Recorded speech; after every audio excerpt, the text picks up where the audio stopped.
Hey guys, tonight we sink into the shadowy world of Emperor Qin Shi Huang's ancient China where justice didn't just sting, it boiled, burned, and bled. Imagine it.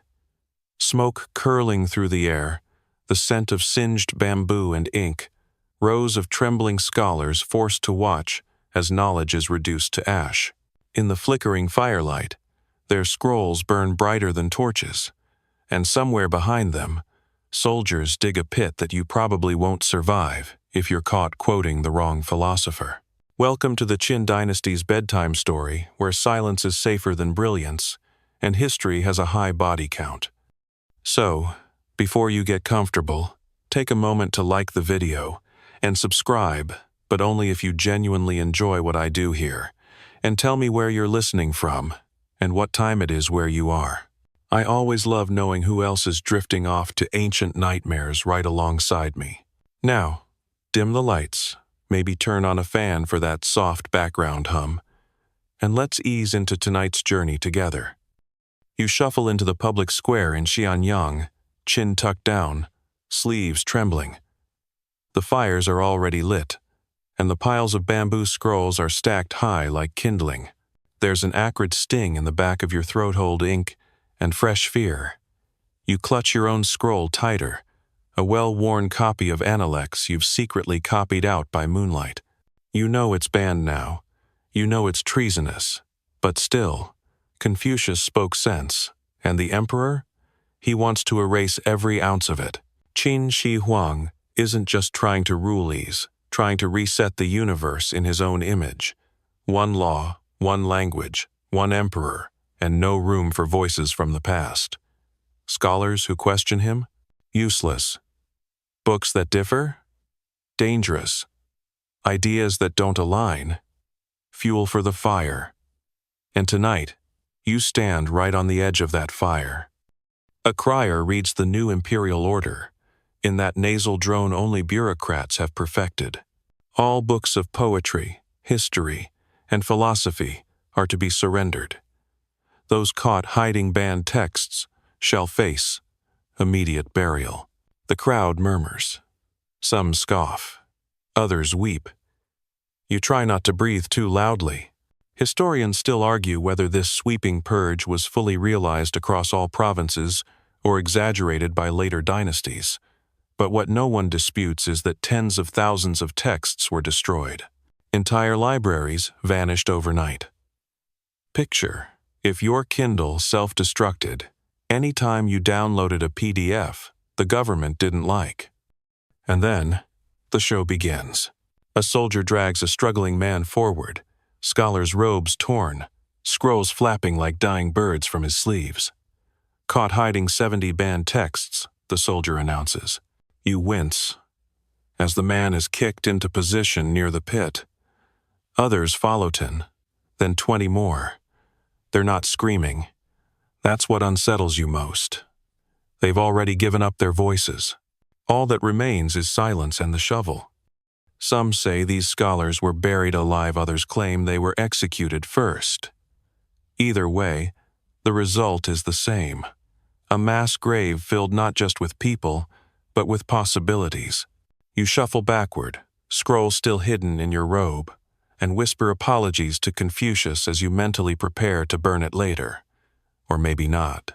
Maybe you'll hide it in a hollow tile under the stairs, just in case. Qin believed that order could only come through total control, not just of bodies, but of minds. That's why he didn't just burn books, he standardized characters too. The writing system was streamlined into a single script. On the upside, it made communication across his vast empire more efficient. On the downside, it made it much easier to police ideas, like changing everyone's passwords and then deleting all unsanctioned memories. And there's the eerie part, this wasn't just punishment. It was philosophy made physical. If the written past could be controlled, then maybe even thought itself could be legislated. Forget Orwell. This guy made 1984 look like a cheery beach read. Yet amid all this, a weird rumor circulates among the terrified elite They say one of the emperor's advisors tried to hide hundreds of texts by bribing record keepers and burying copies deep in a mountain vault. No one knows if they survived. Maybe they're still there, dusty, brittle, and silently judging us for trading wisdom for obedience. You glance at the ashes swirling through the night sky like black snowflakes. Somewhere upwind, a Confucian line echoes in your memory. The cautious seldom err. Probably too late for that now. Of course, not all scholars were brave. Some quickly reinvented themselves as legalists, embracing the state's obsession with rules and rewards. These yes-men thrived, filling the emperor's ears with praises and denouncements in equal measure. You imagine them practicing their bowing angles in the mirror, trying to see who could survive with the most flair. One even proposed that anyone who criticized the government should be marked for generations of family curse by policy. Still, others went quietly underground. Secret gatherings whispered over rice wine, where someone would nervously crack open a hidden bamboo scroll and whisper wisdom by candlelight. You can almost hear it now, murmurs of resistance under the floorboards, trembling like trapped breath. As the crowd disperses from tonight's book burning, you trudge home through alleys still echoing with smoky chants. You can't shake the image of those scholars silent, still, and shoved into a hole because they dared to preserve the past. The earth sealed them in, but not quite deep enough to bury the chill running down your spine. You pause at your doorway and glance over your shoulder, half expecting to see one of the imperial censors behind you, but there's only mist. Still, you tuck the scroll deeper into its hiding spot. Not because you're brave, oh no, mostly because you're not ready to be that silent yet. And here's the strange irony of Qin's cruelty. His attempt to silence the past made it scream louder through history. The Han dynasty that followed frantically tried to recover what was lost. Later scholars reassembled classics from memory like ancient puzzle masters. The buried ideas clawed their way back up, whispering in libraries and classrooms centuries later. Which begs the question, did Qin's brutal book burning campaign work at all? Or did it just light a fire he couldn't control? Either way, you can still feel the warmth of those ancient flames curling around your dreams tonight. Hot, bitter, and unforgettable. You wake to the scraping sound of shovels, and the grim silence of a crowd gathered too early for anything good. Word spreads fast in Xianyang, and this morning the Imperial Guards are preparing something large, deep, and uncomfortably permanent. You slip in among the onlookers, trying not to draw attention, but your curiosity betrays you. Everyone wants to see the scholars, those who dared to question the emperor, meet their fate. The pit is massive, rectangular, and already half filled with earth that looks darker than usual.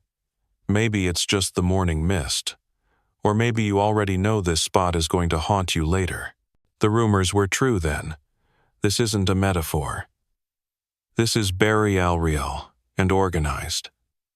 A punishment that doesn't just kill the body, but tries to erase its context, its legacy, its right to be remembered. A dozen Confucian scholars, their long robes muddy and faces hollowed from sleepless nights, are marched forward in two silent rows. Their hands are bound, and their scrolls, those fragile lifelines of ink and bamboo, have already been torched. You see one man glance upward, his lips moving silently. A prayer? Or maybe just a quote, one final passage to hold on to before the earth covers everything. This is the execution pit of Xianyang, a dark chapter in the long scroll of Qin's legacy. Historians still argue whether these buried alive events were hyperbole added later by Confucian, friendly dynasties, or if they genuinely reflect the cruelty of Qin's intellectual crackdown. Either way, the effect is the same. The silence that follows becomes a historical roar. You watch as soldiers kick dirt into the pit even before all the scholars are inside. No dramatic speech, no last rites, just bureaucracy with shovels. The sheer indifference is worse than violence. There's no gloating, just procedure. One scribe nearby calmly tallies names on a bamboo ledger. Name, crime, method of punishment, time of execution. You wonder if he sleeps well. Probably he's likely exempt from philosophical thought. The emperor himself doesn't attend. Of course not. He's far too occupied building his legacy to soil his robes with dirt and dissent. But you can almost sense his presence in the eerie efficiency of it all. He doesn't need to shout. His silence commands louder. And here's a quirky detail that's stuck around in whispers. Some say these mass executions took place near the future site of the emperor's own mausoleum. Imagine that, dying under the shadow of the very tomb your killer is designing for himself. It's poetic, in a nightmarish kind of way. A cruel symmetry, where the man so obsessed with immortality orders death on an industrial scale, while his future grave looms just down the road. But you don't have time to linger on poetry, because a guard's voice snaps through the crowd. Anyone found harboring texts or sympathizing with the traitors will join them next time. You try not to flinch. One of your neighbors already did. She coughs loud enough to be remembered, and then quietly slips away through the side alley. Smart woman. Later that day, you hear the digging hasn't stopped. In fact, more pits are being prepared. This isn't just an isolated punishment. It's a message. It's the state rewriting reality in real time, page by dusty page, until all that's left is a single voice echoing across the empire. Qin Shi Huang's, but let's talk about how these acts were justified. The emperor didn't see them as cruel. He saw them as pruning. To him, disobedient scholars were dead branches weakening the imperial tree. If the empire was to flourish, then the old growth Confucian ideals, historical memory, loyalty to the Zhou dynasty had to be lopped off.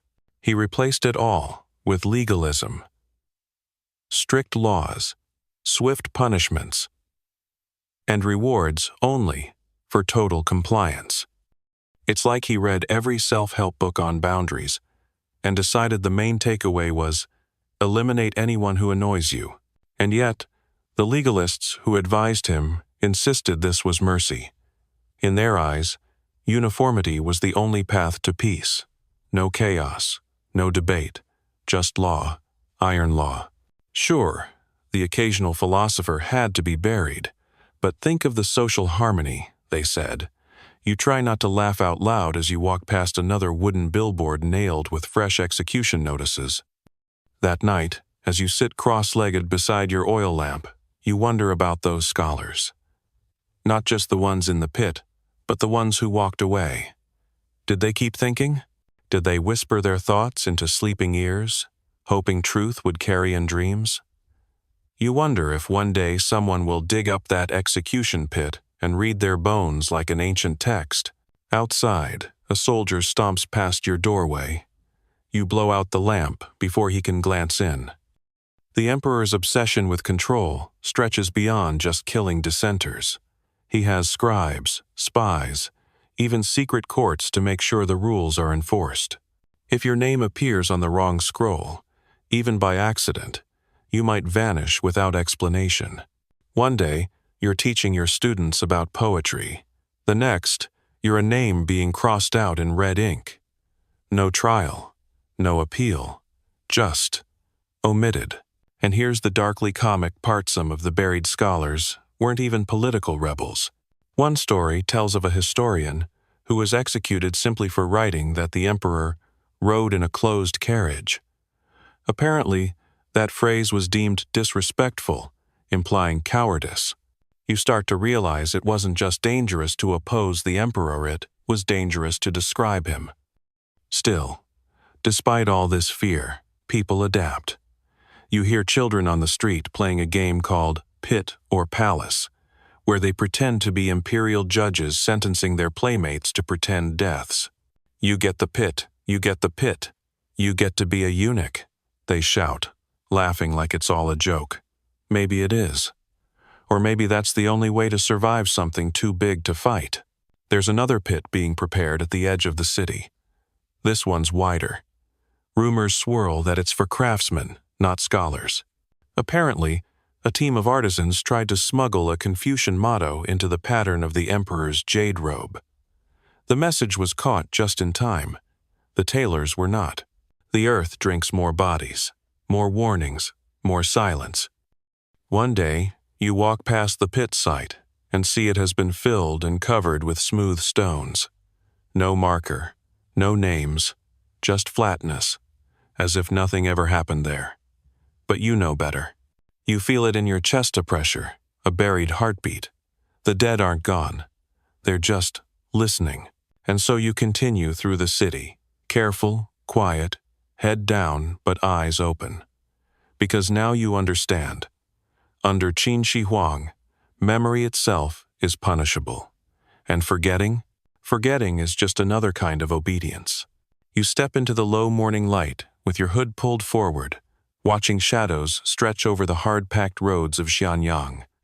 Today is market day, but the crowd gathers not for spice or silk-it clusters near the justice post, where a new batch of criminals awaits public sentencing. And this time, you're not here just to watch. You're here to help a cousin sell grain near the gallows platform. You try not to stare too long at the condemned men kneeling in rows, but one detail catches your eye immediately. Most of them already have blackened, shiny marks across their foreheads. You've heard about this punishment, but never seen it this close. Branding. Not metaphorically, not as a figure of speech. Literal hot irons pressed into the skin until the flesh bubbles and scar tissue settles into a permanent badge of shame. Some marks spell thief. Others just indicate that this person has been sentenced by law. The branding iron isn't meant to kill, it's meant to follow. One man glances up as he's pushed to the center platform, his forehead showing a character etched so deep the ridges still gleam under old scabs. He used to be a minor official, they say, caught manipulating rations. Now, he'll never work again, not just because of the crime, but because anyone who sees him will know exactly who he is. You shift your weight uncomfortably. It's hard to sell barley when the man beside your stall is hissing in pain from second-degree burns. Under Qin Shi Huang's laws, branding wasn't just punishment, it was record-keeping. Before ID cards or surveillance footage, the human body itself became the registry. Need to know if someone's a repeat offender? Just look at their face. Need a reason not to hire someone? Their skin has the answer. Legalists believed in clarity, in physical consequence, that carried forward like a living scroll. No confusion. No forgetting, just marks. Historians still argue whether branding was universal across all provinces or reserved for specific crimes and social ranks. Some suggest the elite were spared the worst of it. Others claim branding was more common than surviving texts admit. Either way, if you saw someone with a scorched forehead, you didn't ask questions. You crossed the street. And branding wasn't reserved for men. Women caught stealing, gossiping about the emperor, or defying their husbands in public could face the same fate. You once overheard a story about a silk merchant's wife in Luoyang who was branded for spreading rumors that the emperor ate pickled snakes for breakfast. You secretly hope that part is true, because it feels on brand for a guy who builds tombs the size of small countries.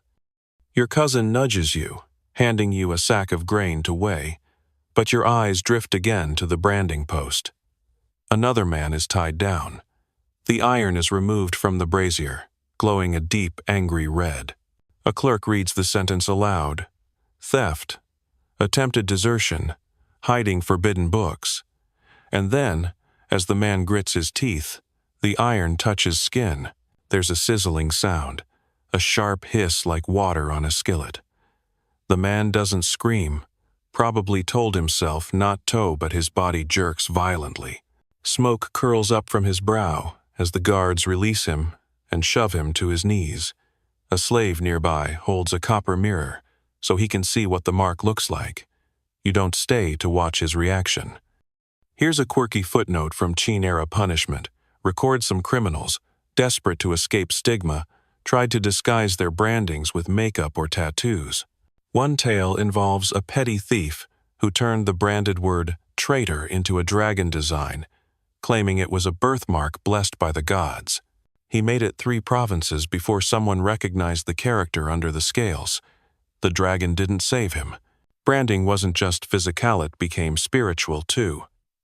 Certain temples refused entry to the branded.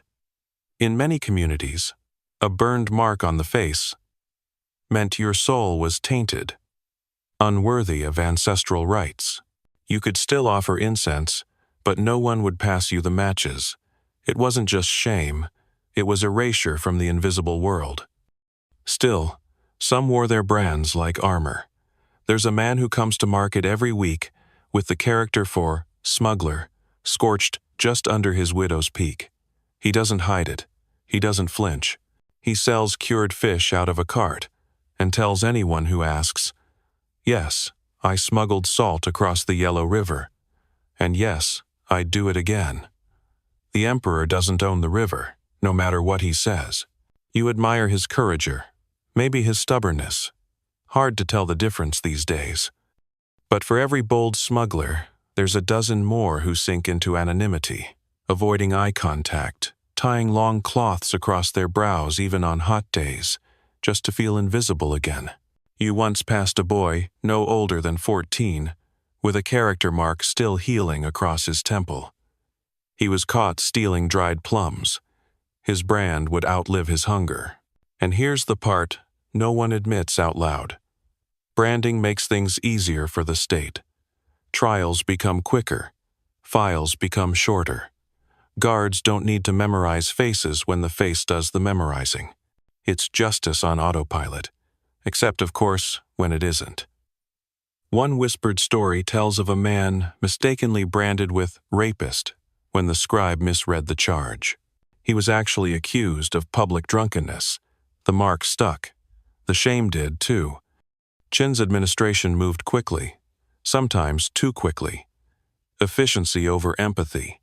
A name checked off, an iron pressed down, and a life reshaped forever. You wonder how many scrolls it would take just to list the names of people who were misbranded, misjudged, or misremembered. Back in your home that night, you stare into the mirror by candlelight, touching your unmarked forehead.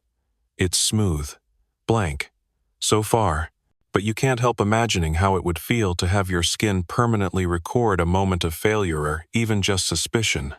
One misstep, and you don't get to explain. You get to be labeled. And if the character doesn't burn deep enough the first time, they'll do it again. And maybe this is what makes branding such a particularly brutal punishment. It's not loud. It doesn't bleed much. It doesn't draw crowds like public executions or torture contraptions. But it lasts. Long after the pain fades, long after the guards forget your name, your body keeps whispering the state's judgment every time someone looks too long. So, you vow, as you blow out the candle and pull your blanket tight, that if you ever make a mistake, if you ever slip, you'll run. Not to the next province, not to another village. You'll head for the hills, the ghost provinces, the borderlands where branded foreheads might just be another kind of camouflage. Because in the Empire of Qin, it's better to vanish than to be remembered the wrong way. You hear the screams before you see the cause. Low at first, like a wind moaning through narrow stone alleys, then higher sharp and sickly human. You freeze mid-step, just past the bronze statue of the emperor near the river bend. A procession approaches. Soldiers in polished armor, faces stony, march behind a pair of wagons. The first carries supplies. The second is occupied.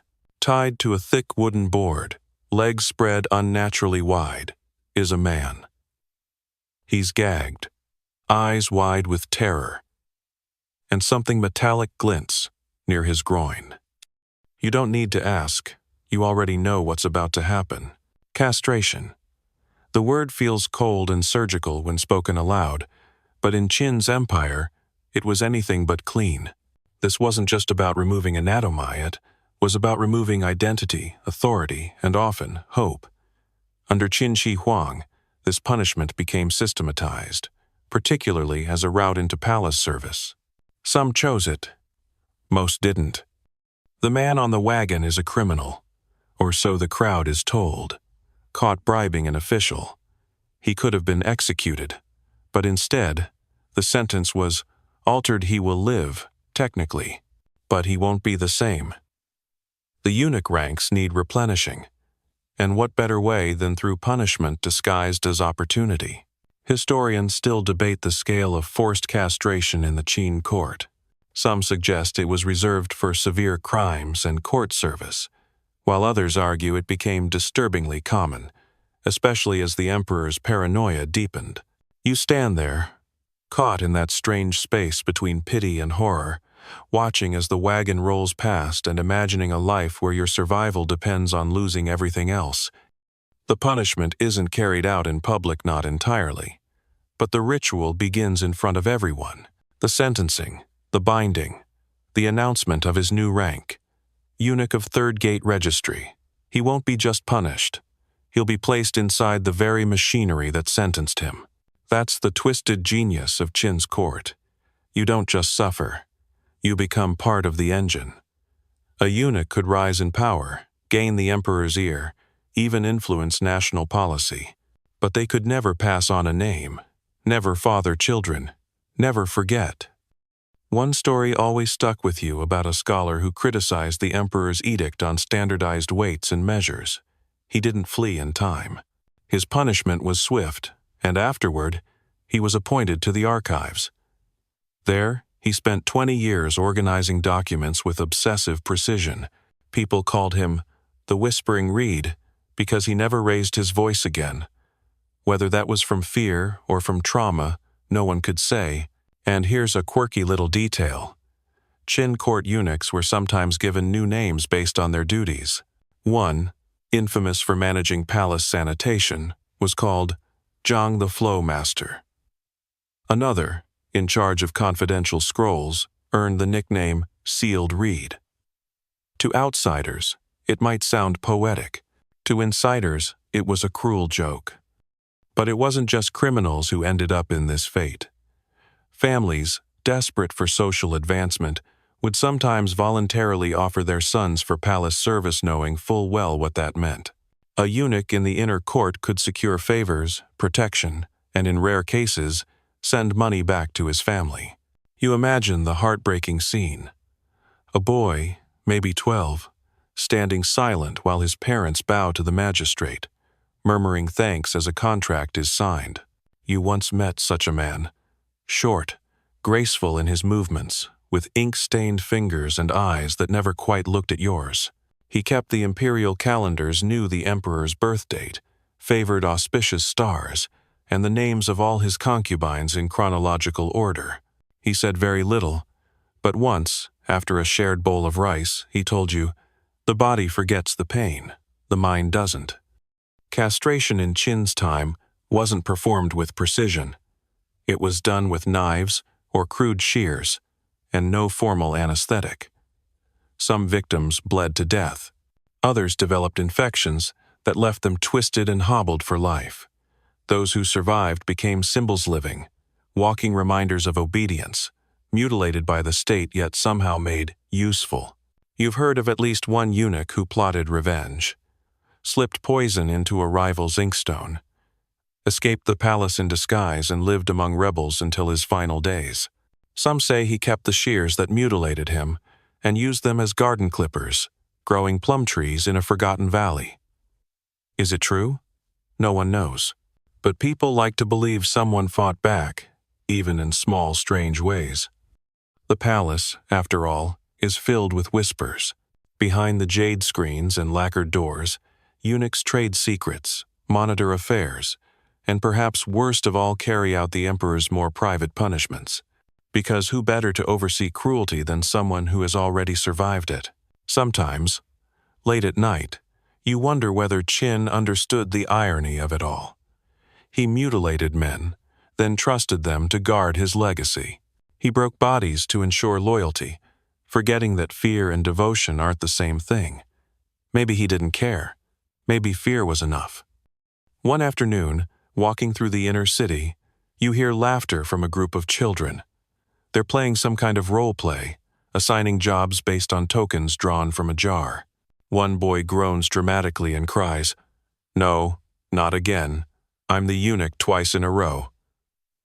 The others laugh.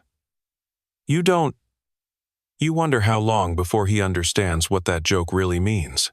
Still, not every eunuch's story ends in misery. Some did rise, gained power, managed vast estates. One named Huo Qing was so trusted he oversaw construction of the emperor's underground palace. Another, Liang, became personal advisor on state ritual, outliving 3 ministers. But always, their voices were edged with caution, their steps measured. No matter how high they climbed, the knife still waited behind them in memory. One evening during a festival, you see a group of eunuchs in ceremonial garb, leading a procession through the capital. Their faces are painted, movements rehearsed, and everything seems perfect until one stumbles, just a step. But the flinch in his fellow's face tells you everything. Perfection isn't expected, it's required. A single slip could mean reassignment, or worse. And perhaps the most chilling part of all is the way the empire wraps this cruelty in order. There are scrolls documenting techniques, seals approving procedures, even an official registry for newly appointed palace eunuchs, stored alphabetically in bamboo cabinets. It's not madness, it's method. By the time you return home, the sun is gone, and the city glows with soft lanterns and long shadows. You pass a man with a smooth, unreadable face, his gait short and clipped. You bow instinctively. He nods, says nothing. You don't need to ask his story. It's already written into him, carved not in ink, but absence. You close your door and whisper a silent prayer to ancestors who never had to make that choice to lose everything to live. And you wonder, just for a moment, whether silence is the only true rebellion left in an empire where speech, flesh, and future all belong to someone else. The wooden collar digs into your shoulders before you've even moved an inch. It's heavier than you imagine, thicker too, and the iron clasps clink every time you breathe. This isn't some symbolic punishment. This is the cow, the real thing, a rectangular wooden frame worn like a humiliating yoke, clamped around your neck with bolts so tight they leave bruises in places you didn't know could bruise. And you're lucky. Or, so the guard says. Because this is one of the lighter models. Punishments, under Qin Shi Huang, came in many forms, but few were as publicly degrading or as logistically inconvenient as the neck collar, known also as the kangui. This unwieldy wooden contraption wasn't meant to torture so much as exhaust. You're not bleeding. You're not being whipped. But try eating with it. Try lying down. Try walking through a crowded street while everyone stares, avoiding your eyes, pretending not to laugh. You shuffle down the road with 3 others beside you, all in matching shame planks, each collar bearing an inscription, your crime, your sentence, and, for good measure, your name. It's like wearing a wooden sandwich board of disgrace, except it also restricts airflow and threatens to wrench your head clean off your neck if you trip on a loose stone. You quickly learn to take small steps. Yours says, minor theft of state property, 3 weeks. One man beside you got 5 months for inciting disloyalty by reciting banned poetry. His inscription is written in slightly fancier brush-stroke show thoughtful.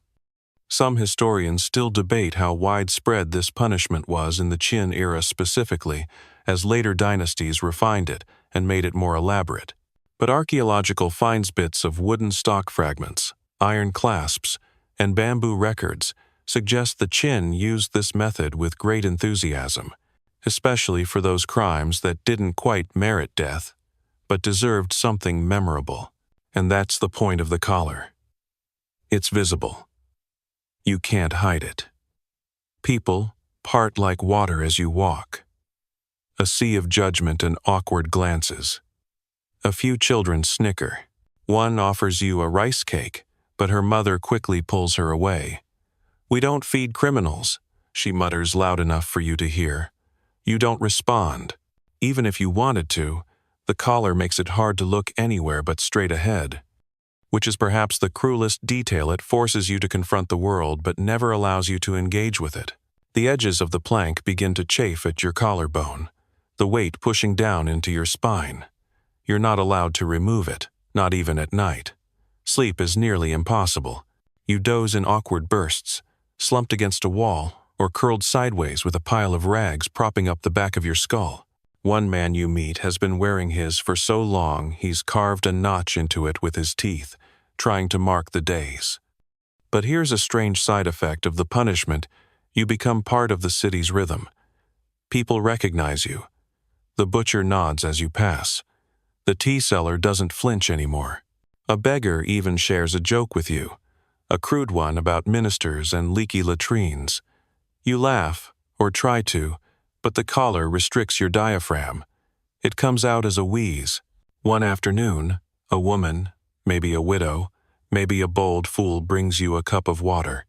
She doesn't say much, just slips it through the carved hole in the collar and walks away before the guards can scold her. You drink slowly, awkwardly, but with such gratitude it feels like a holiday. Of course, not everyone survives the ordeal. You hear about a man who collapsed in the market last week, the collar pinning him to the ground like a broken tree. He suffocated before anyone could lift it off. The guards shrugged. "Should have kept better balance," one of them allegedly said. Some try to escape. A runaway from the northern provinces managed to break the bolts off his collar with a stolen axe. He made it nearly 4 miles before a patrol spotted him, his neck bleeding, the collar swinging from his wrist like a cursed bracelet. They brought him back, fitted him with a thicker one, and added 2 more months to his sentence. You've never seen him, just heard the story retold so often it's practically bedtime gossip among the lower wards. Then there are the scholars who take it as an intellectual challenge. 1. Sentenced for falsifying shipment ledgers, is currently trying to calculate the collar's exact volume using a charred stick and pebbles. Another composes poetry about his plank, muttering verses under his breath as he waddles along. My collar, my burden, my square wooden sky. It's surprisingly catchy. A fringe story you once heard claimed that the emperor himself disguised as a commoner and wore a collar for a day just to test the system. He wanted to see how it felt, how the people treated him. Predictably, no one recognized him. Less predictably, someone actually kicked mud at his feet. The next morning, that part of the city was razed. The man? Never seen again. Historians still argue whether this tale is apocryphal or part of the emperor's paranoid myth-building. The days stretch. The collar grows heavier not in weight, but in implication. You're not just being punished. You're being displayed. The state is saying, this is what happens when you stray. You realize, with a twist in your stomach, that the plank isn't there to hurt you. It's there to teach others. On the final day of your sentence, a guard finally calls your name. Step forward, he grunts, unlatching the bolts with slow ceremony. The collar creaks as it's removed, and for a moment, you feel lighter than air. Then the bruises throb, your spine pulses, and the muscles in your neck spasm from disuse. You wobble slightly, but you're free, free-ish. No one claps, no one welcomes you back. You're given a cloth to wrap your neck, a bland rice cake, and a reminder. One more infraction, and it won't be wood next time. And yet, you walk away with a strange mix of shame and pride. You survived. You carried your burden. You're not dead. And in Qin's empire, that's practically a win. As you limp back toward your home, past alleyways now eerily silent, you catch your reflection in a water basin. Your face is thinner, older, but still yours, for now. And even though the collar is gone, you can still feel it ghost weight on your shoulders, a phantom square cutting your world into manageable pieces. One day, maybe you'll laugh about it. Maybe you'll make a joke about how everything looks wider now. But tonight, you sit on your mat, stare at the rafters, and wonder if the worst punishment wasn't the collar at all, but how easily you got used to it. It starts with a rumor. A merchant passing through whispers that a thief in Shangjun had his teeth chiseled out, not by an angry mob, not as some chaotic village justice, but as part of an official, ordered punishment. You raise an eyebrow. Teeth? That's new. You'd heard of floggings, of collars, of branding, and exile. But not this. The story follows you like smoke. The next day, a potter's apprentice repeats it with added detail. The thief had a habit of biting guards. The punishment was tailored accordingly. Then another version spread she was caught lying to a magistrate while smirking, and the smirk sealed his fate.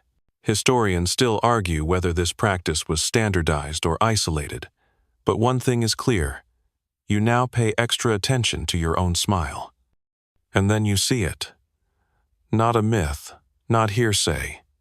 You pass a young man barely 20 leaning against a stall near the southern bridge. He wears no collar, no brand, just a strange, sunken hollowness behind his upper lip. When he talks, his words whistle slightly. And when he chews a steamed bun, he does so slowly, carefully, like every movement is a negotiation. You don't stare, but you can't unsee it either. This is where Qin's punishments become almost surgical in their precision. You don't just suffer, you suffer appropriately. Stole grain?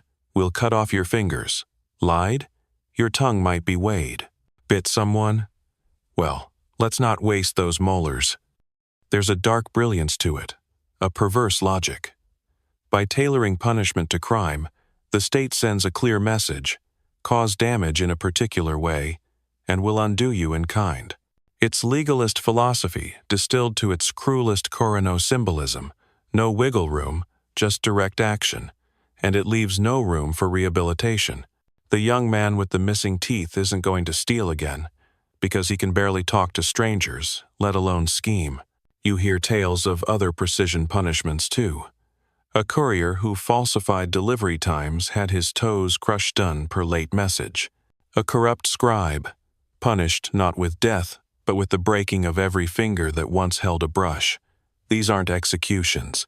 They're erasures of function. You're alive. You're just. Altered. And sometimes, the punishments are proactive.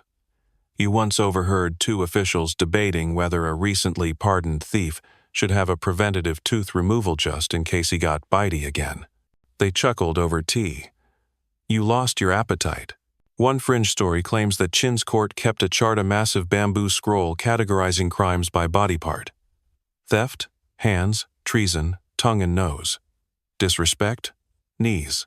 The chart was said to be so detailed that it even included diagrams. Whether it truly existed or not, the fact that people believed it did tells you something about the empire's psychological grip. And it's not just the punishment itself, it's the aftermath. The disfigured walk among you, the gaps in their mouths, the stumps where fingers once curled around rice bowls. They are living signage. You don't need new laws posted when you can see the old ones written across your neighbors' bodies. You pass the toothless young man again a few days later. He's sitting by the river now, feeding crumbs to fish. You nod, politely. He nods back, shyly. His face twitches. Then he smiles, not the way most people smile, but with his eyes. It hits you then. He's adjusted. Or at least, he's pretending to. Because here's the hidden side of these brutal punishments. After enough time, people start to normalize them. Children stop crying at the sight of branded foreheads. Merchants joke about having too many fingers. And, somewhere deep inside, you feel the slow erosion of shock. That might be the worst punishment of all. There's talk in the tea house of a regional judge experimenting with tooth extraction for liars, even minor ones. Better to chew your words, someone jokes. But the laughter feels hollow. Everyone's watching their mouths more carefully now. Compliments are safer. Agreement is safe. Anything with teeth, metaphorical or otherwise, is a risk. One night, you dream of biting into a peach, only to feel your teeth crumble like old plaster. You wake up clutching your jaw, breath shallow. When you check in the polished bronze mirror, they're still there. But for how long? A passing monk once said to you, "The mouth is the door to both sin and salvation." You're starting to think the emperor agrees, but for different reasons. Where the monk sees wisdom and restraint, the emperor sees a threat. Better to bolt the door shut than risk what might come out. You ask an elder if he remembers a time before punishments like these. He shakes his head slowly. Before Qin, we had law, but not this. He gestures vaguely to the street, where a woman limps past on oddly shaped sandals. Her gait suggests some old punishment, now healed poorly. Now, the law has teeth, he mutters. Then, with a bitter smile, more than we do. Still, there's one odd moment that lingers with you, a whisper you hear from a man who's clearly been drinking too much millet wine. You know why they go after the mouth? He slurs. Because it's where the truth leaks out. That's what Qin fears. Not rebellion, testimony. He laughs until he coughs, then vanishes into the night. You think he might have been a former magistrate, or maybe just a madman with a poetic streak. Either way, you never see him again. And yet the image sticks. The idea that these punishments aren't just about retribution, they're about narrative control. Make someone lose a tooth, and you've changed the story they tell every time they open their mouth. You've changed how others hear them. You've silenced them, subtly, irreversibly. As dusk settles across the rooftops of Xianyang, you pass another man with sunken cheeks and a too-quiet voice. You don't know what he did. You don't ask. But when he nods politely and offers a soft evening, you nod back with something like reverence, not pity, just understanding. Because in this empire, some people bear their punishment like a brand, some like a burden, and some like a whisper. The ones who survive aren't always the strongest. They're the ones who learn to chew without teeth, speak without volume, and keep their truths tucked behind closed lips. You settle in for the night, brush your teeth with a cloth soaked in mint water, and think just for a moment about how fragile they are. How fragile you are, and how quickly, under the wrong eyes, that fragility becomes an invitation. The mountain wind bites harder out here, miles from the capital, where your footsteps sink into pale dust and the air smells faintly of sorrow and lime mortar. You didn't volunteer for this. No one really does. One day you're late paying a tax, or you mouth off to the wrong minor official, or someone thinks you said something subversive about the emperor's latest decree on roof tile uniformity, and just like that, your name's on a wooden tablet, assigned to a work unit, and shipped off with shackles to the north. Welcome to the Great Wall. You march in a column of 60, dragging bundles of tools and carrying your rations on your back. Ahead of you, the mountains roll like frozen waves. Behind you, the capital fades like a fading bruise. The men around you don't talk much. Some are criminals. Others are just unlucky farmers conscripted for a temporary service that could stretch until they die or break something important like their will. When you first see the wall itself, it doesn't look like the towering ramparts from legend. Not yet. It's still just dirt mounds and timber braces, slathered in sweat and held together by the groans of men too tired to care if it ever gets finished. The Qin Empire is racing to build a barrier that spans thousands of miles, stitching together old fortifications into one continuous wound. You're now a stitch.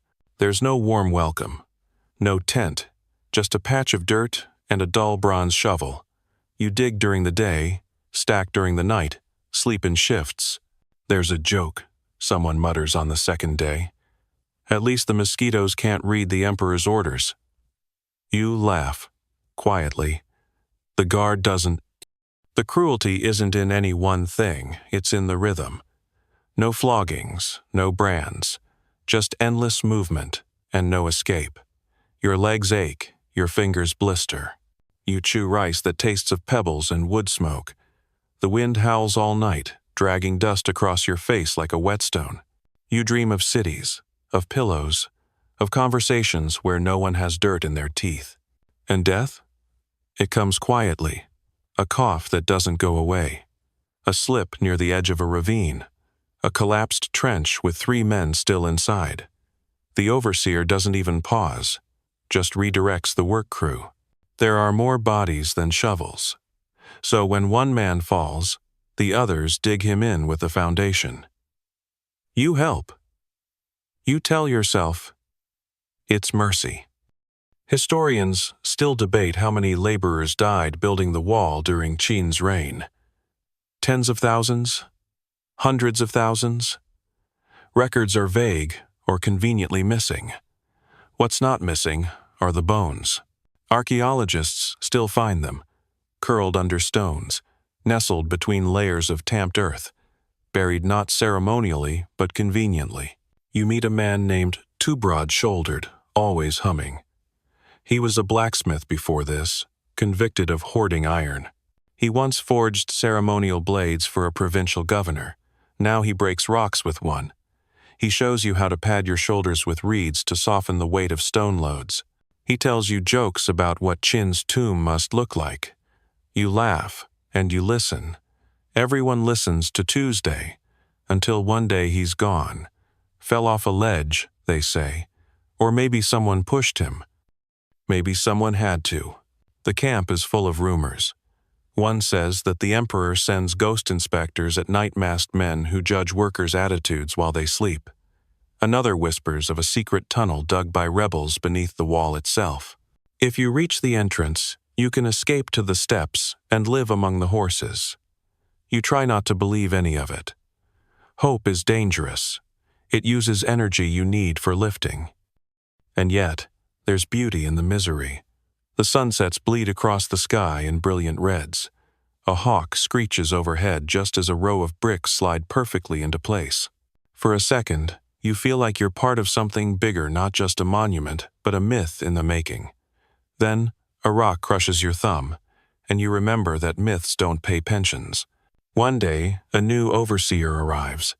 Unlike the others, he doesn't yell. He watches, takes notes. That's worse. You learn his name is Bo, and he was once a magistrate in the south before being reassigned. His eyes are sharp. He sees everything. When one man tries to fake an injury, Bo calls his bluff by stepping on the ankle. The crack echoes. The injury becomes real. The man is replaced by another before sundown. And here's a fringe detail you hear around the campfire. Some of the workers believe the wall itself feeds on them, not metaphorically, but literally, that it needs a steady stream of bones and blood to stay upright. One man insists he saw the stones shift at night, swallowing a fresh corpse like bread. You laugh again, but not too loud. Sometimes, during breaks, you scribble poems into the dirt with a twig, not for anyone else, just to remind yourself you can, that you haven't forgotten how to think. This wall grows like hunger, you write, and I am what it eats. You rub it out before the next shift bell rings. The months stretch like rope. Your muscles harden. Your back knots into new shapes. You barely remember what you looked like without dust in your eyelashes, but you're still here. You've seen others crumble. You haven't. Not yet. Eventually, the section you're building starts to resemble something like a wall. It's still crude, still raw, but it's higher, stronger. You stack the stones tighter, wondering who will guard this rampart in 100 years, wondering if they'll feel what you felt, if they'll know how many backs snapped to hold up these bricks, or if they'll simply admire the view and say, "What an achievement." On the final night before you're rotated out, your time, technically served, you sit with what's left of your work crew. 5 of you now, out of the original 60. You sip watered millet wine from a tin cup and stare at the stars. No one speaks. There's nothing to say. The wall looms behind you, stretching into darkness, humming with wind and unfinished sentences. When your name is called the next morning, You expect a farewell, maybe a joke, maybe even a pat on the back. Instead, you get a paper slip authorizing your return to Xianyang. No escort, no gear, just your legs and a warning. Lose the slip, and you'll be treated as a deserter. You don't lose the slip. You walk away, spine bowed like a half-finished arch, the taste of lime and stone still thick in your throat. You don't look back. You don't need to. The wall is behind you and inside you. And for the rest of your life, whenever someone mentions the name Qin Shi Huang, you won't think of laws or conquests or palaces. You'll think of stones, stacked high, and whispering.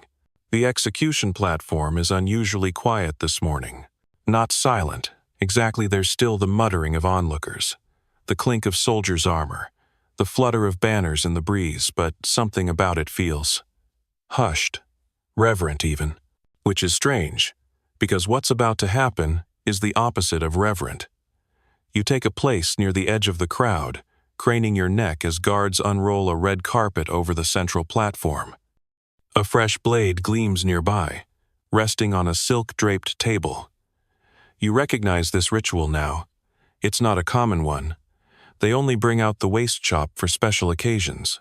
You swallow hard. The condemned is brought out under heavy escort, his robes surprisingly clean, his face fixed in a strange sort of calm. He's not just any criminal. He was once a regional governor, accused of falsifying tax records and secretly aiding bandits in the western provinces. His trial was private, his sentence swift, and now he stands on a platform reserved for messages, because that's what the waist chop is, not just punishment, but punctuation, a warning with flair. You've heard the stories. A blade so sharp it only needs one strike, a slice through the midsection, just above the hips, separating upper from lower with surgical precision.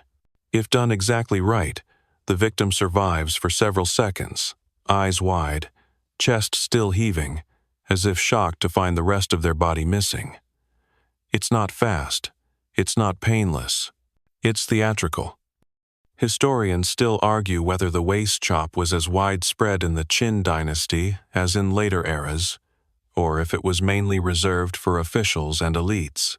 But in Qin's court, where everything was a performance in honor of the emperor's absolute control, the symbolism was unmistakable. Divide the body to preserve the state.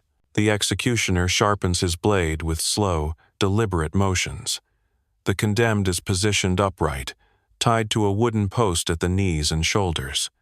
This is no beheading. He must remain standing for the moment of separation. That's the art of it. You wonder if he's been drugged, or if shock has already set in. And then, the hush deepens. The executioner raises the sword, pauses for the rhythm, for effect, for fear, and brings it down in one clean, vicious arc. You don't see blood at first. What you see is surprise. The man blinks. His shoulders jerk. Then his upper body folds slowly forward, slipping off the lower half like a scroll rolling itself shut. The crowd gasps. The noise breaks. A woman faints behind you.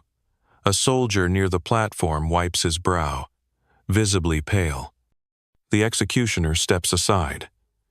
Two assistants catch the pieces in ceremonial cloths, lifting them into separate lacquered boxes. The post is scrubbed. The carpet is rolled up. All within minutes. The whole thing is so controlled, so measured. You half expect someone to hand out comment cards, and then it's over. You turn to leave, but the sensation clings to your skin like sweat. The waist chop is more than execution, it's engineered trauma. No gory display, no screams, just cold precision and the knowledge that your body can be divided for dishonor, your legacy sliced in half. The emperor doesn't just erase your life, he edits it. That night, you hear it again. Quiet conversations in the alley, whispers about a scholar who was sentenced to the waist chop, not for rebellion, but for correcting a pronunciation error in one of the emperor's inscriptions. He said the character for eternal was written in the old style. That was it. that was enough. You wonder what kind of empire requires such fragile reverence. A few weeks later, you overhear two magistrates discussing new additions to the punishment records. The waist chop, they say, is being considered as a deterrent for tax evasion. One chuckles, "That'll straighten their ledgers." The other, less amused, mutters, "Until the blade slips." Apparently, one recent case required a second strike. The first missed the spine. The man reportedly screamed for 27 seconds. That's the part you can't shake. The seconds. The space between body and oblivion. Not just dying, but watching yourself fall apart. A fringe tale floats around, probably untrue but too compelling to ignore. A condemned poet who, after the chop, used his final breath to recite the first two lines of a banned verse. "Even cut, I sing," he allegedly whispered, his mouth forming the last word as his torso slipped sideways. Some say the executioner cried. Others say he was punished for letting the man speak at all.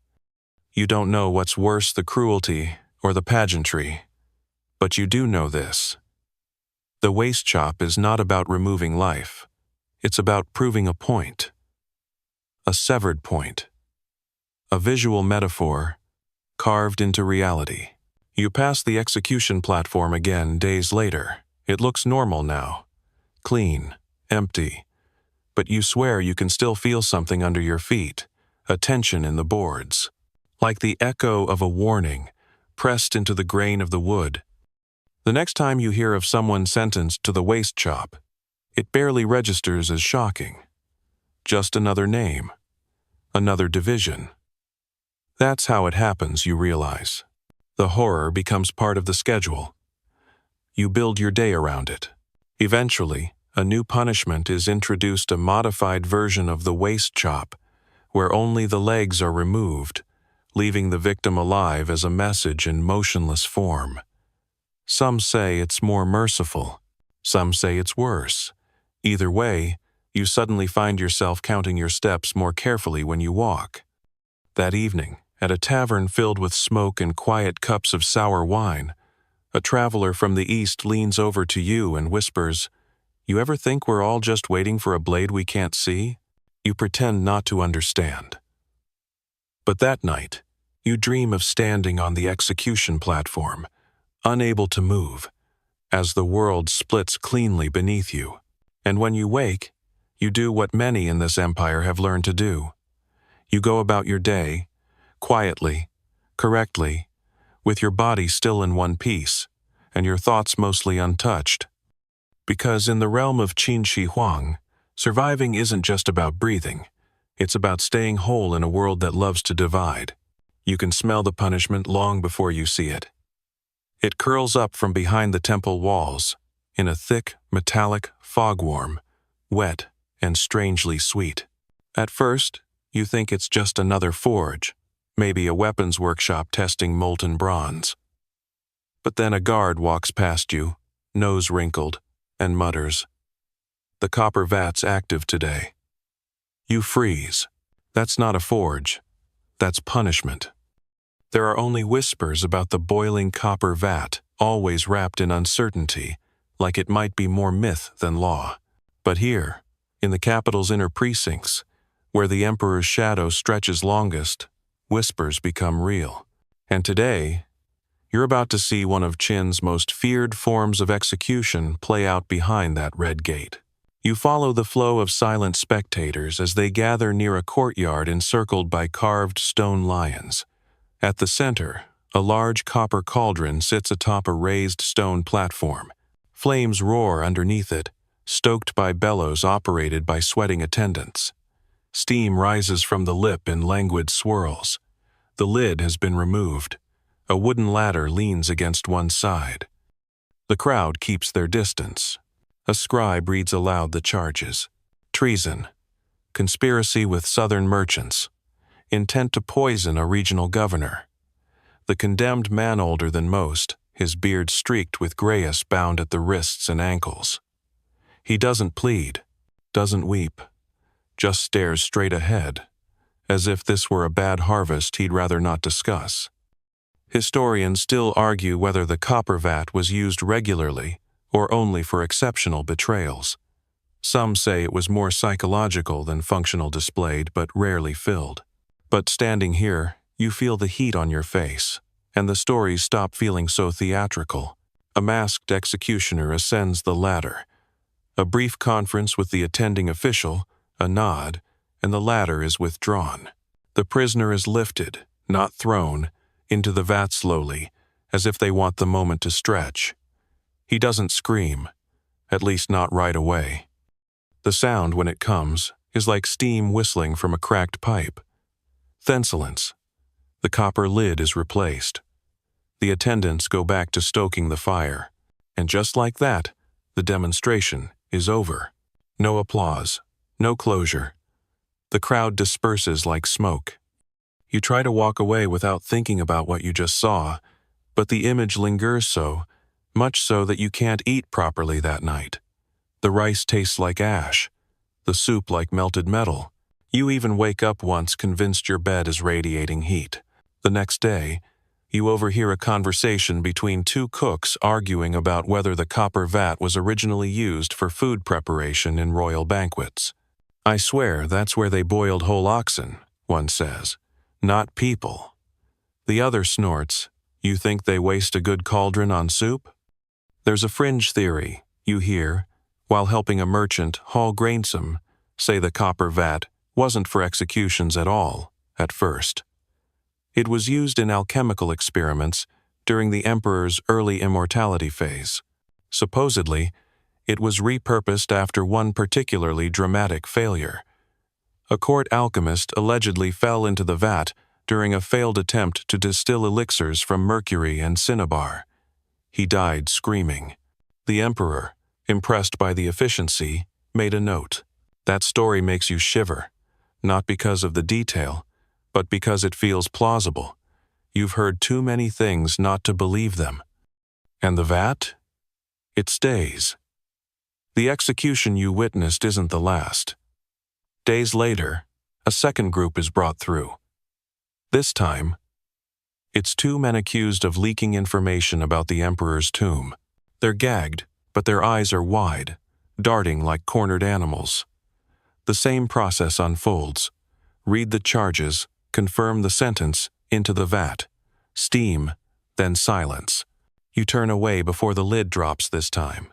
You learn over time that the copper vat is rarely used more than once a season. Any more, and even the boldest officials might start to flinch. But that irregularity only increases its terror.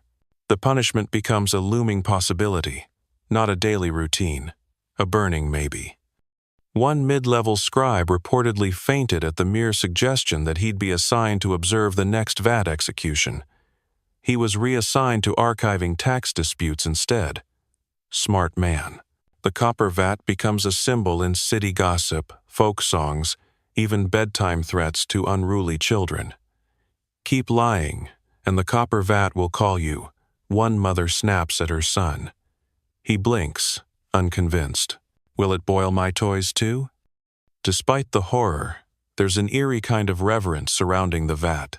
People speak about it the way they talk about mountains or ancestral storms. Quietly, respectfully, as if it were an entity, rather than a tool. It has its own nickname, the belly of justice. One old man in the market tells you the copper was once part of a giant bell cast during the Zhou dynasty. When Qin unified the empire, he melted it down, reshaped it into the vat, and declared that what once called to the heavens now silences the wicked. You nod, unsure whether he's a poet, a historian, or simply bored. Sometimes you imagine the vat being cleaned after use. How do they do it? What do they do with the contents? Does a special team haul the remains? Is there a ceremony? Or do they just rinse it out and get on with lunch? These thoughts follow you. You pass the execution site even when you don't need to. Not because you want to see anything, but because you want to make sure it's still closed, still quiet. You start checking the steam rising from the roof, watching for signs. You start dreaming in copper. Eventually, you meet someone who actually tends the area around the Vada mute boy with burns along his forearms. He doesn't speak, but he sweeps the courtyard in slow circles every morning, always before sunrise. You try to give him a rice bun once. He bows, doesn't take it, just keeps sweeping.